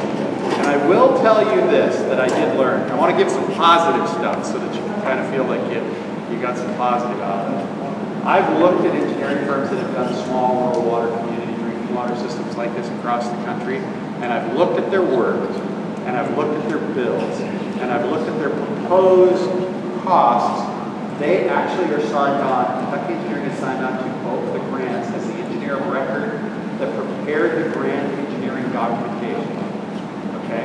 They did a good job at that. Okay? It's par. Okay? Not great, it's not bad, it's par. And I've also seen that those engineering firms that go out to those rural water communities across the country have a tendency to rip them off and overcharge. Kentucky Engineering, in my opinion, has actually been extremely fair, if not under market, for the costs over the years. So for what it's worth, if I go to 100 communities, 99 of them got ripped off, from that perspective, I think you got a fair deal. I don't know what their work is, but you didn't get ripped off. That's a backhanded compliment. Pardon? Yes.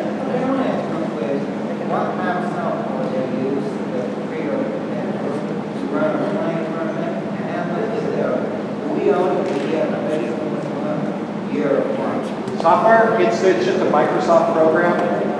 They're pretty much open-ended construction. They're not proprietary at all. So I don't know if they pay a licensing fee or not on that particular one. I don't think so. I do not think so.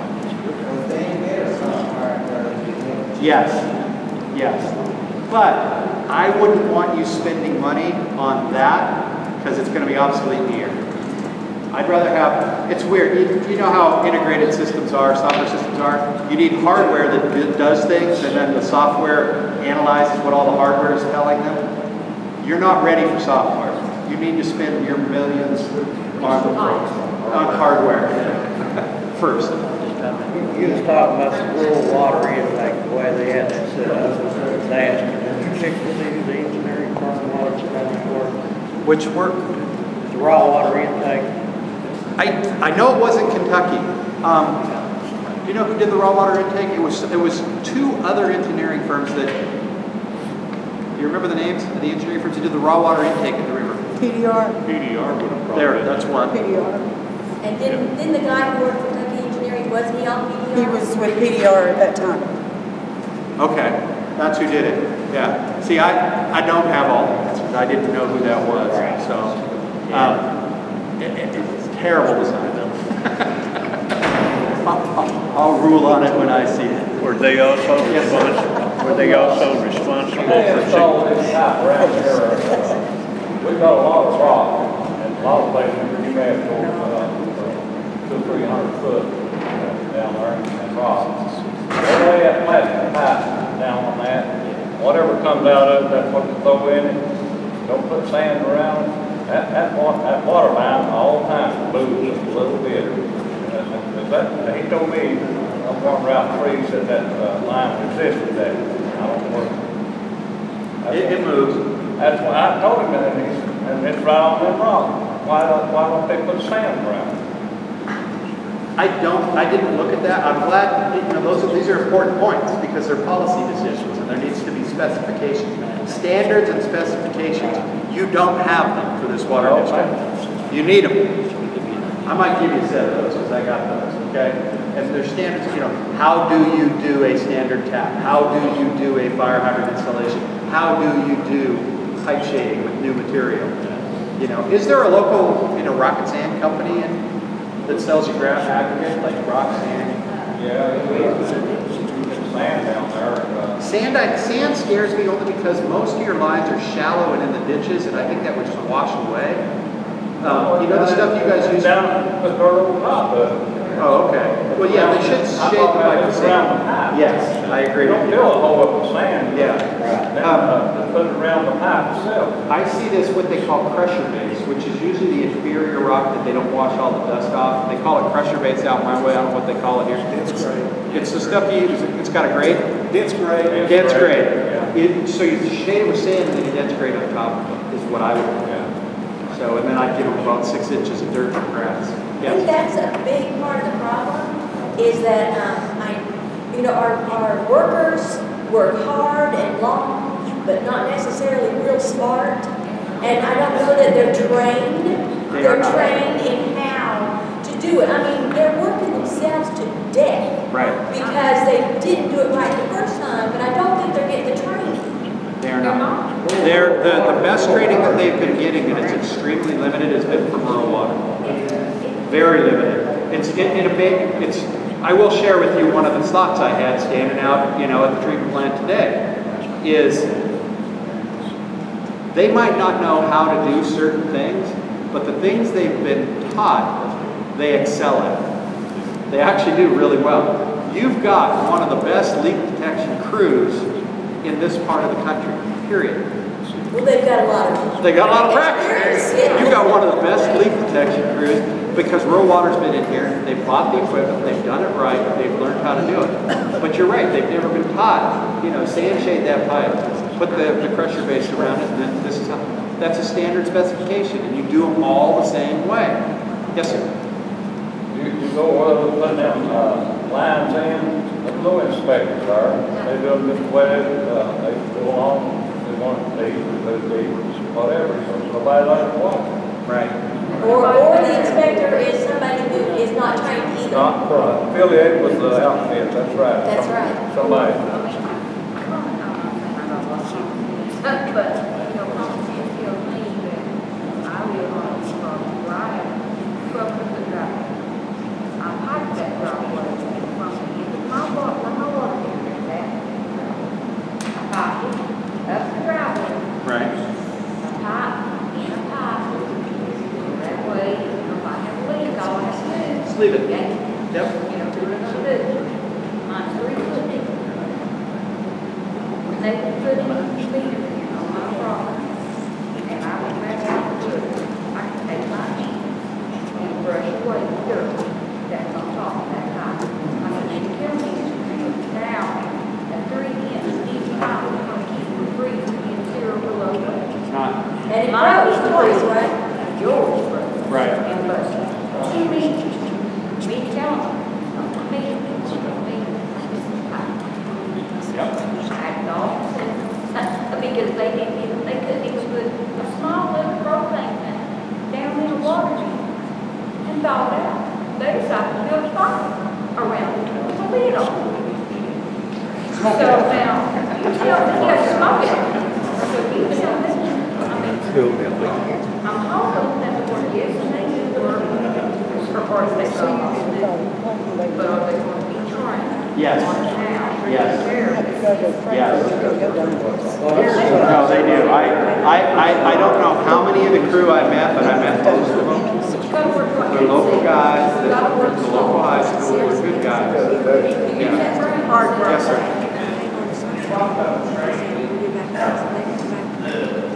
I understand there's some that plants so the plant operators, they do have training ground. Absolutely. Okay. And license. And license. And license. Back to saying, you know, some positive stuff. I met the treatment plant operator, and I do not know his last name. Tom. Alex. Awesome. Alec. Tom Alec. Knows his stuff. Smart guy. He's coy. took a long time to start telling me stuff, but once he started telling me stuff, he was great, and he knows his job well, and he does his job well. Yes? Here's something I don't understand, maybe you can make a suggestion to them. You know, a lot of them are like, well, we keep finding line, we don't know where that line is, we don't know where that valve is. Put the simple GPS, handheld GPS, solve that problem. But when they do find it, they can mark it on the coordinates on the back. But you know what I'm saying? It's like, well, I don't know. We're doing it now. We're doing it now, and they've been taught how. I don't think it's being done well, and it's never been done before. So we're literally starting with nothing. Right, because I know the last GPS they had little man H again, you know what I'm saying? Yeah. They know where line is, that's A. Yeah. It's something I want you guys to know about Eastern Kentucky that I think is rather phenomenal. And it's a compliment. I put in for TOC removal, granular activated carbon systems, all over the country. It takes out pesticides, herbicides, pharmaceuticals, all but caffeine.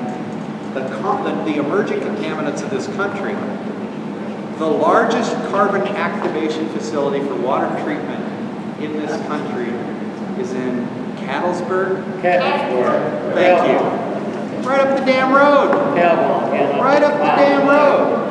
Okay. The science of distribution system hydraulic modeling. It's actually, when I put pipes in, and I hope I don't look that old, I ain't that old. We did it with atlas sheets in a big old leather book that we stuck behind the truck seat, and you protected that thing with your life because it was before computers, it was before digitizing, and we didn't have access to the computer system. So you have the atlas book, and that's how you found your water mains. You got somebody in Martin County has that atlas book. I just don't know where it is. But there is an atlas book out there, okay? Yeah. Yeah, there's a lot of stuff up at the treatment plant that you know we need to go pull through, and people are. So there's information out there. Real quick on Kentucky, just let me finish this thought here. When they went to computers, they went to digitizing water mains. They can take a distribution system like Martin County, and they can go to the treatment plant. And not only can they tell you what the flow is throughout the distribution system, but they can tell you the pressure using hydraulic modeling. If you calibrate that model, meaning you physically have to go out and you put everything into the computer, and then you go out and take field measurements and you start calibrating it. And as you calibrate it, it becomes more alive and becomes workable. Okay? There are 10 different software companies in this country right now. One that was done by an engineering firm called Montgomery, who sold to Stantec. And they ended up with this software program for hydraulic modeling, and they just sold it for $186 million. Just the idea, not a car, not a product, just the idea for $186 million, okay? The hydraulic modeling of distribution software, the original that everybody copied in this country that sells it for hundreds of millions of dollars a year, was done at the University of Kentucky, and the program's called KY Pipe. Okay? So those are the kinds of things that are coming out of Kentucky. You don't even use your own stuff. So that's where, I mean, you need to like look inside yourself. I go out and I meet with your employees. They're some of the best leak detection guys in the country. I literally asked the guy at Rural Water, can I take those 4 guys and steal them from Martin County and go use them somewhere else? Don't steal them. Because they're overworked and underpaid here. But what I'm saying is there's a lot of good here. It's just in a lot of pieces. And it's putting it all back together. It's going to take you. It's going to take your board of directors. It's going to take everybody watching. Just the national attention that you got. There was was it the KY guy or the Hey Kentucky guy that did the article on everybody send in whether it's a good thing or a bad thing that Bob's coming to town because you got all this national attention. Some of you weighed in different ways. Whether I ever come back or I get hit by a bus tomorrow, you've got the national attention that you got. It's going to be harder for them to screw up. And nobody has the intention of screwing up. They're learning too. So it's important that you kind of reflect on that and that we all move forward. They're not committed to the rates going up. If we can figure out a way to make them come down, they want them to come down too. You know, it's that balancing act. Frankly, in Kentucky and PSC, you know, if my neighbor's getting $12, I should at least get 10. That don't fly. I told you how we calculate rates to make it fair to everybody, and they're committed to getting there. But right now, it's both available. You know, we're having to pay for past mistakes, you know. That's what everybody around here is thinking about. You know? Yeah, I would be too. I am actually. I'm living in the same type of situation. Google my hometown. We had a water outage in my hometown in Los Angeles County. A publicly traded utility called Golden State Water Company ran my system out of water. I was on the road, my wife was home. She was mad at me because I wasn't there and she was out of water. I said, whatever you do, don't turn on anything in the house because you'll pull all that sludge in the pump. Turn the water off and go to my daughter's house. And when I get home, I'll flush the line out so that you don't bring all that crap into my house. That literally, I mean, it's Googleable. There's a big fight now between the wholesale water agency and my town water company who was at fault. But it happened in LA County at my house 2 weeks ago. So, and I'm overpaying for water. What? Pardon?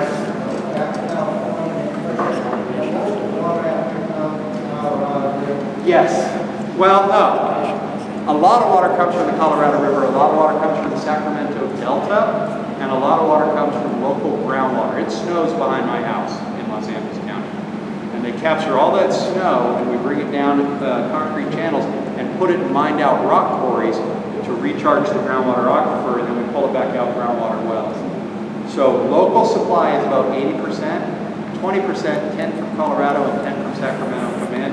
And the Colorado River water is the TDS is 850. Talk about hard water. So we're not actually allowed to even recharge that because the TDS is too high. But the Sacramento Delta water is about 180, so we recharge that. So it's kind of a hit and miss. So I'm way taking my time. Yes, ma'am. Can I ask a question? So every time I take a shower, Yes. I break out into hives. I itch, my body flares up in red sores. My scalp does the same thing. I've been told it's from over-chlorinated water. Uh-huh. Okay, but wouldn't that be the equivalent to swimming in over-chlorinated water? It does not happen when it's... It doesn't happen in the pool? No, but that wasn't told to her by a medical professional. Pardon? That wasn't told to her by a doctor. That was told to her by somebody at the water company. I will tell you that I do not suspect, well, I don't know, I need to know where you live. I need to know whether you're at a dead end with an old pipe that, you know, and those are all things. That's why I said you need to take responsibility and find out what pump station you're on, where you're at, so when you tell me, I can answer it a little bit more. It's not the chlorine in the water. You're on free chlorine here. I've seen how they feed it at the treatment plant and at what levels they feed it. The reason that I know for at least the last 60 days, they're feeding it at a new location, which is why you're so compliant now. You're actually in a very good compliant state with your disinfection byproducts because they've changed the location where they're adding the chlorine and they've actually reduced the concentration. You're only feeding 2 milligrams per liter of chlorine right now. And that's because Kentucky law says it has to be 0.2 at the furthest point up all the hollers. They take tests up there and it has to be 0.2 there. So they have to feed it at 2 at the plant to make sure it gets to 2 there. But I will tell you, when was the last time your hot water heater was flushed? Could there be a biofilm in your plumbing in your home that could be contributing to it that only you're susceptible to? I've seen those things occur. Well, I know other people in the county have had it. No, other people in the county probably have the rash too. It's not from chlorine. I think it might be from other things occurring in the water that potentially could impact you. But I'm almost positive it's not. There are people that are super susceptible to chlorine, but it usually happens more when they go to what they call chloramination, and that's not an East Texas problem. So, I mean, I can talk to you about a couple of other things you might want to look at, after, but strange one. Is Yes, ma'am, our and then water we'll come back to you. drinkable if it's full? Pardon? Would our water be drinkable if it's full? Boiled? No. Boil water notices are usually, and the Division of Drinking Water, there's no Division of Drinking Water people here, they're going to beat me up, are there? Okay. Boil water notices usually, by the time that you get the notice it's time to boil water, the problem's usually always over. Okay? Boiling water does two things. It causes the trihalomethanes to contaminate your house because you boil them out, they become volatile in the air in your home. That's number one. Number two is it concentrates CDS and heavy metals. Okay? If you're worried about your drinking water, just don't use it. If you're going to cook with bottled water or drink bottled water until the boil water notice is over. The concept of all these levels of bureaucracy send mixed messages. Okay? To me, boil water means don't drink it. Okay? That's contrary to popular opinion, so I'm out on my own on that one. But that's how I really feel. So, yes, ma'am. Yes, I could vouch for that she is coming from because my daughter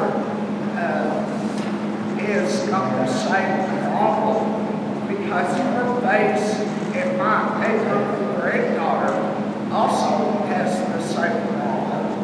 And we have, I have taken my granddaughter and my daughter to the doctor, and he has told us plainly that it has been because of the water situation. And also that I can go in my kitchen and turn the water spigot on, and the chlorine and the Clorox has hit me so bad that it's knocked me backwards. And smothered my mouth over. So, I'll vouch for her because I have seen it happen. Yeah.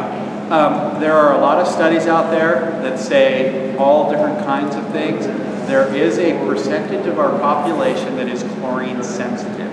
That is a fact, and everybody responds differently.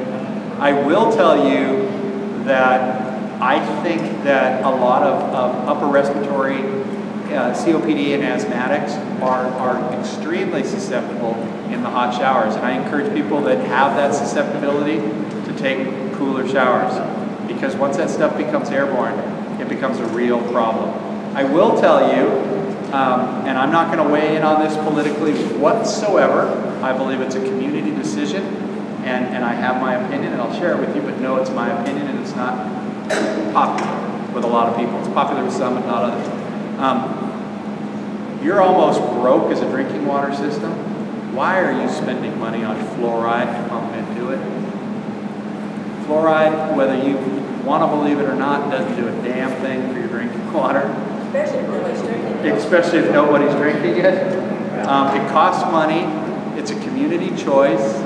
In my opinion, the CDC and the American Dental Association for 50 years prescribed 1.2 milligrams per liter, and then 2 years ago said, oops, we were wrong, and dropped it to 0.6. Well, if they were wrong for 50 years, they're wrong.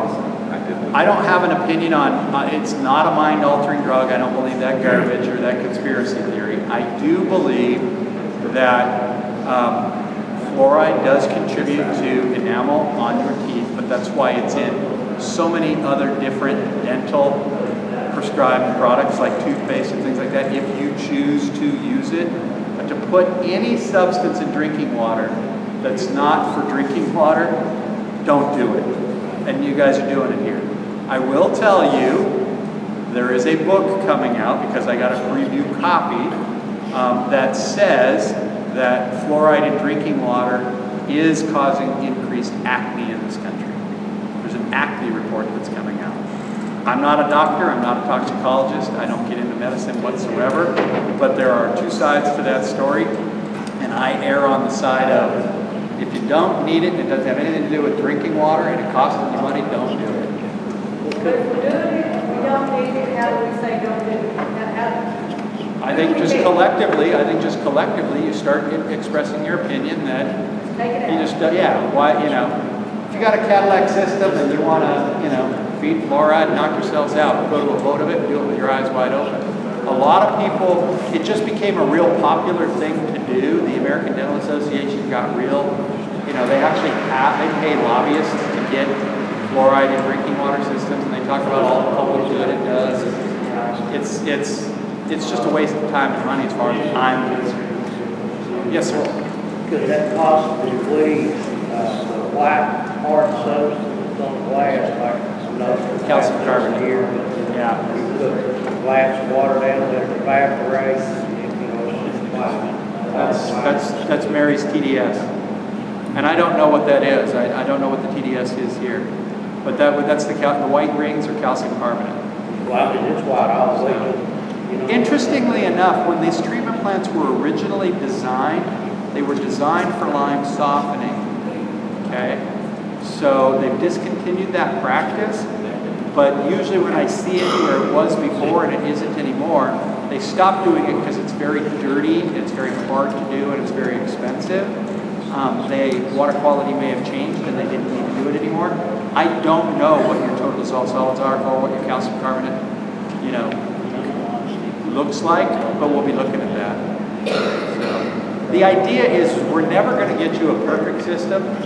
The goal is to get you as close to perfect as we possibly can that you can afford, you choose to afford. Well, we want to be able to afford water. We want to be able to drink. Right. Right. And so you make those choices. You know, do you want to soften the water as part of the filtration process if it's needed? Right now, as I sit here today, I don't know what you need. So. What's the basic minerals that supposed to be in water to make it taste good? It's personal choice and it's where you grow up. They literally, the scientists of the marketing on that stuff do it based on where you grow up. I'll tell you what Aquafina thinks, because they haven't put it on here. I think it's about 187.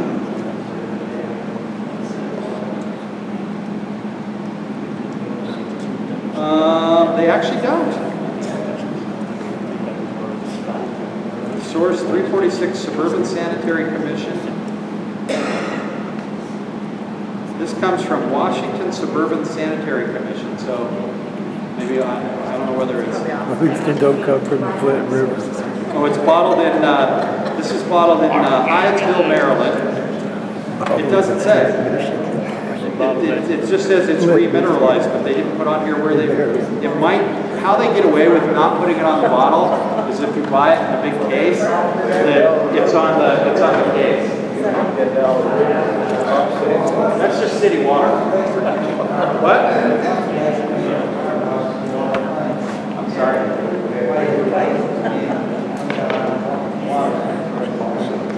It's about 180 milligrams per liter of calcium carbonate and sodium bicarbonate. That's and a whole bunch of micro contaminants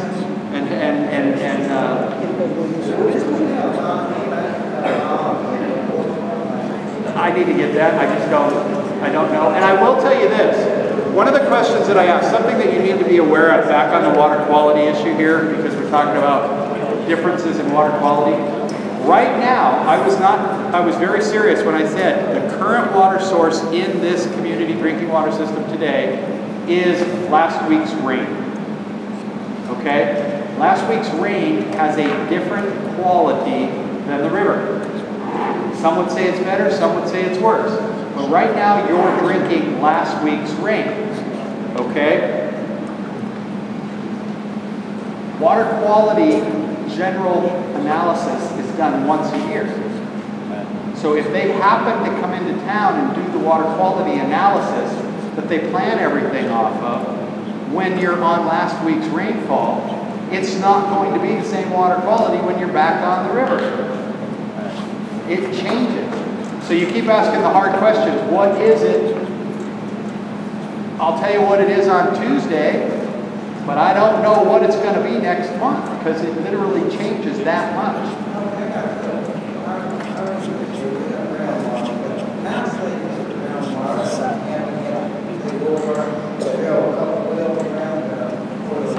I have no clue. His question is can they go to groundwater here? I don't even know if there is groundwater here. I know there's groundwater here, but I don't know if there's sufficient quantity groundwater to supply the system.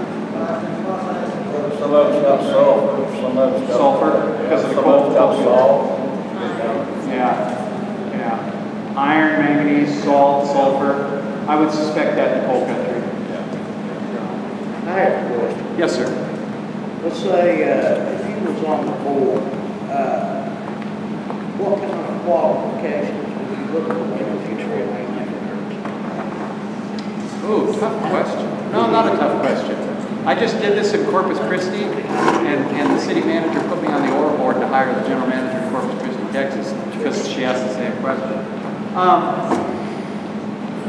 Somebody with a good business mind that is transparent and has good charismatic qualities that he can communicate in a community setting. In that, when you're in a leadership position of anything that provides a community service as broad-based as a community drinking water system, you have to be able to give you an answer when you walk out of the coffee shop tomorrow morning, right on the spot. And it's got to be an open, transparent answer. It can't be, yeah, we flushed the system because you asked a tracking question. It's got to be, you got to know where he's coming from. So those are the kind of, somebody that's fiscally responsible, somebody that understands finance. Doesn't have to be a finance director, but he has to understand that, hey, board of directors, you can't loan that money to the county to buy new police cars. Okay? You have to keep that money in this reserve account so we can buy a new tank. Somebody that can stand up to his board and explain why. He's got to be able to stand up to his board as much as he can stand up to you.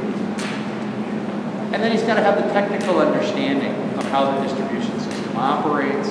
He's got to get out of his office and walk around.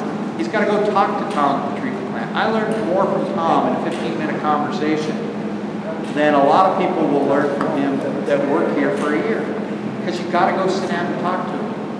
And it's you got to be able to pull questions out of him. Once you're talking his language and he feels comfortable, he's sharing the world with you. So basically, some general knowledge on how the plant works. Sure. I mean, that'd be the type of person I was thinking. Yeah. I mean, that's important knowledge. Exactly. You are geographically challenged to get water talent across the entire. How many water systems are there between Ohio and Virginia on this eastern Kentucky plain here? There's probably 60 water systems. I'm guessing. I'm totally guessing. Try to find 60 qualified guys across that range. That's the geographically challenged. It's hard. That's why when I find 4 guys in Martinsville that know how to do leak detection, I'm going to steal them and use them somewhere else. I'm kidding. No, you're not. So, I mean, it's tough. It's tough. So you've got to make do with what you got. It's about somebody being willing to listen and learn. So when do you come back? I don't know yet. Soon. I'm committed to coming back. Yes, sir. So, I guess there's some. Yes. Water station. I know water. I will tell you this. In the Clearwell at the treatment plant today, absolutely. Okay? I don't know all the ways that water went through the system to get here, how long it took to get here, what the quality was. Is that old river water that's been sitting in the tank for 6 weeks? I don't know. So I will never give a blanket statement either way. As much as people, yeah, until we figure it out. It's not Martin County specific. All drinking water systems are the same. People say, oh, Bob, you travel all over the country. What do you drink in my town? What do you drink in hotels? What do you drink here? What do you drink here? I drink from a base of knowledge. There are communities, large cities in this country I won't drink the water in. right here. But it's, no, I drink the water here. Anybody have a soda at any one of the restaurants in this town? You know they just use city water to make that stuff. Right. So, yeah. So basically, there's really no way to answer it. no way what? No way to answer that question. There's no way to answer it fairly. You know, if you listen to what I have to say, they can no more tell me the water is safe than I can tell them that it's not. I can't say it's not safe, and I can't say it's safe. I will tell you this, the water in the entire system today meets or exceeds all federal and state safe drinking water act requirements. And every time one of my colleagues says that, I want to ring them. Because it's dishonest, it's a disingenuous answer. I don't know. Would I drink out of the drinking fountain? Probably yes. Okay. So based on what I've seen today, would I drink out of that drinking fountain 6 weeks ago? Probably not. Well, nobody wants to drink around for it. Yeah. I mean, I will tell you, based on what I've seen in the last 48 hours, I would drink out of that.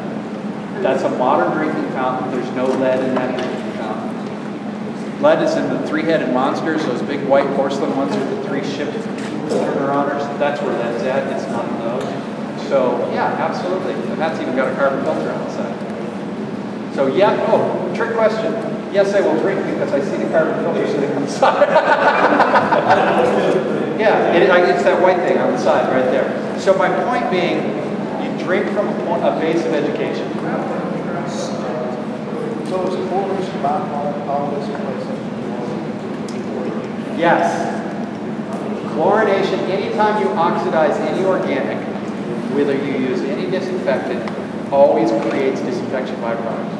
Now, is it at measurable levels where it can do you harm, becomes the question. Okay, you could be completely free of disinfection byproducts that are regulated, and you could be exposed to, basically under the UCMR 4 that's coming out now, that's going to create disinfection byproduct stage 3, the toxicologists are telling us the disinfection byproducts formed in that process are actually 10,000 times more toxic than the ones we're regulating.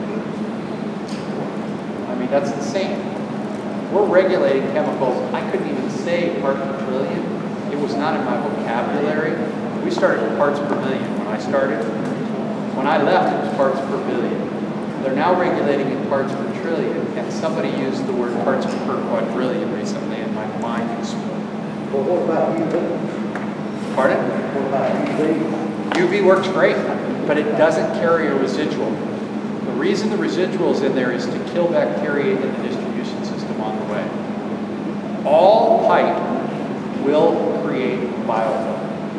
Okay? If you take Aquafina, which is supposed to be pure water, RO'd, UV'd, oxidized the whole 9 yards, and you pour it on your countertop, in a couple days in sunlight, that'll form biofilm.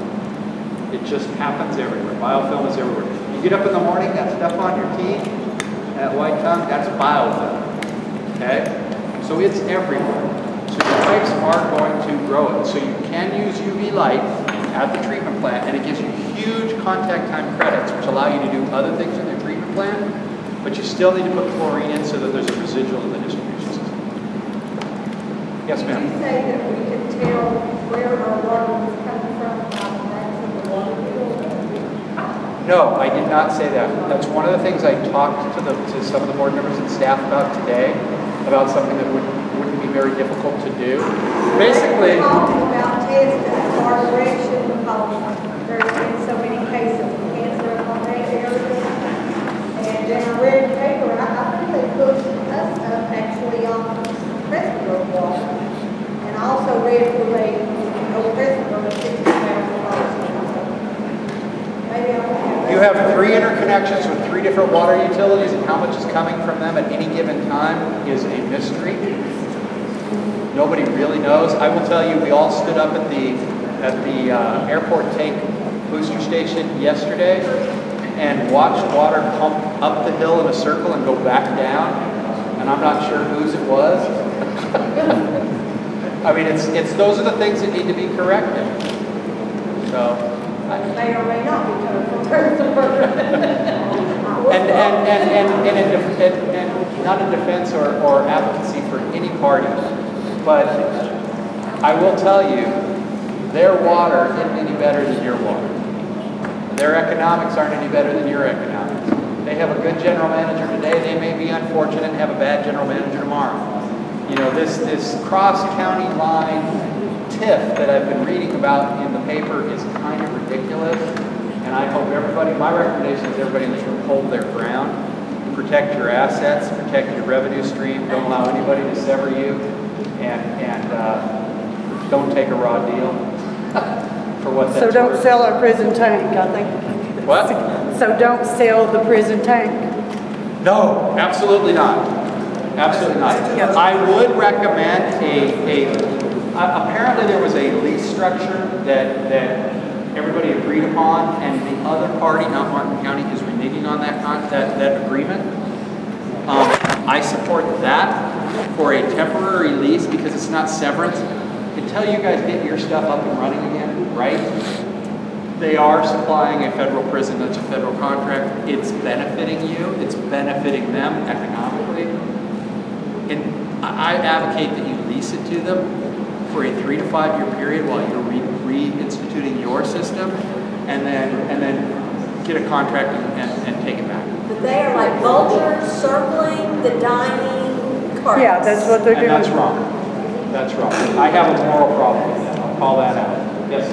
All the oil alerts, the line breaks, the water loss, and you had a guy that was with Ray Jones. He said that it was highly likely we would have bacteria on contaminants coming into this place because of the reverse pressure. Yes.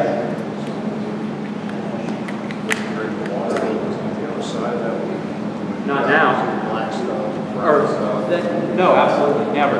So let me tell you what, back to common sense.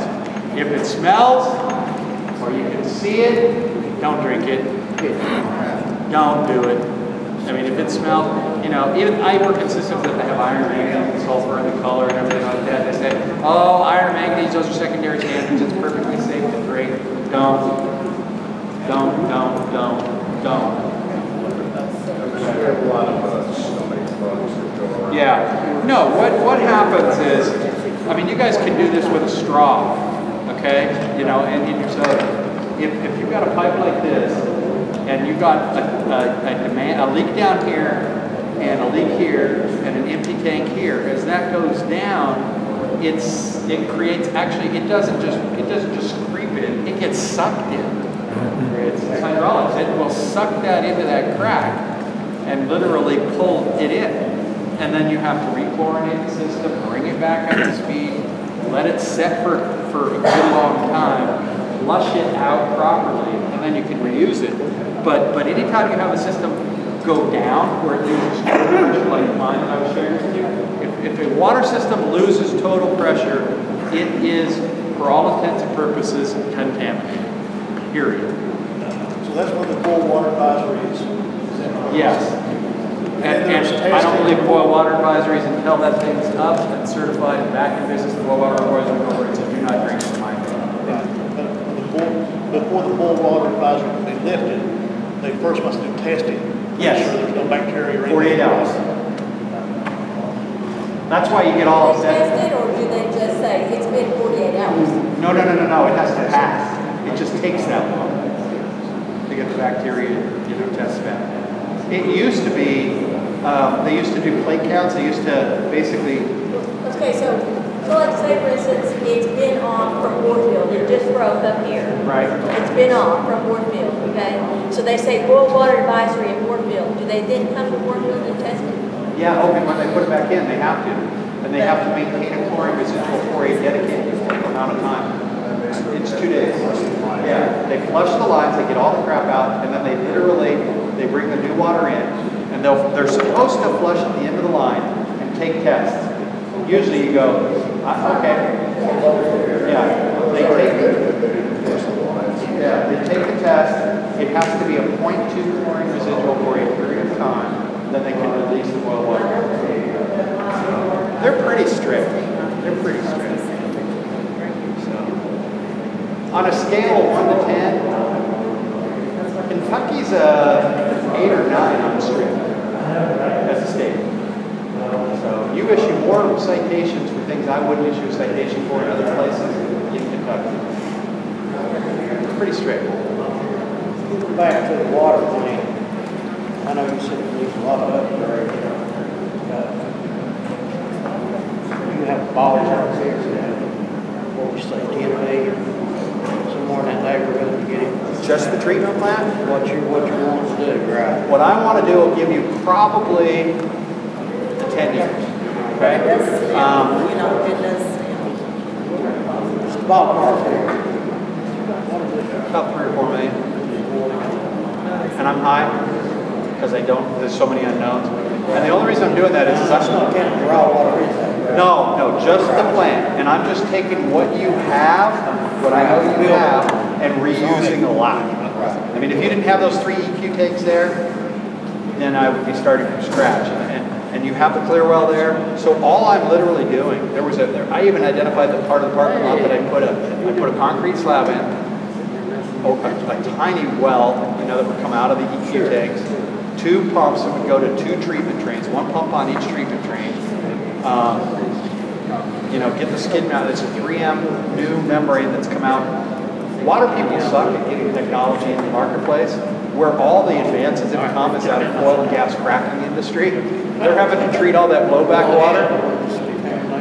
Yeah, they're contaminating the water, so they had to come up with all this technology to treat the blowback water. So we're stealing their technology and applying it to drinking water because it works really good. If it can treat oil and gas and frack water, which is crap, into good water, and I apply that technology to drinking water, I get really good drinking water for half the price it used to cost me.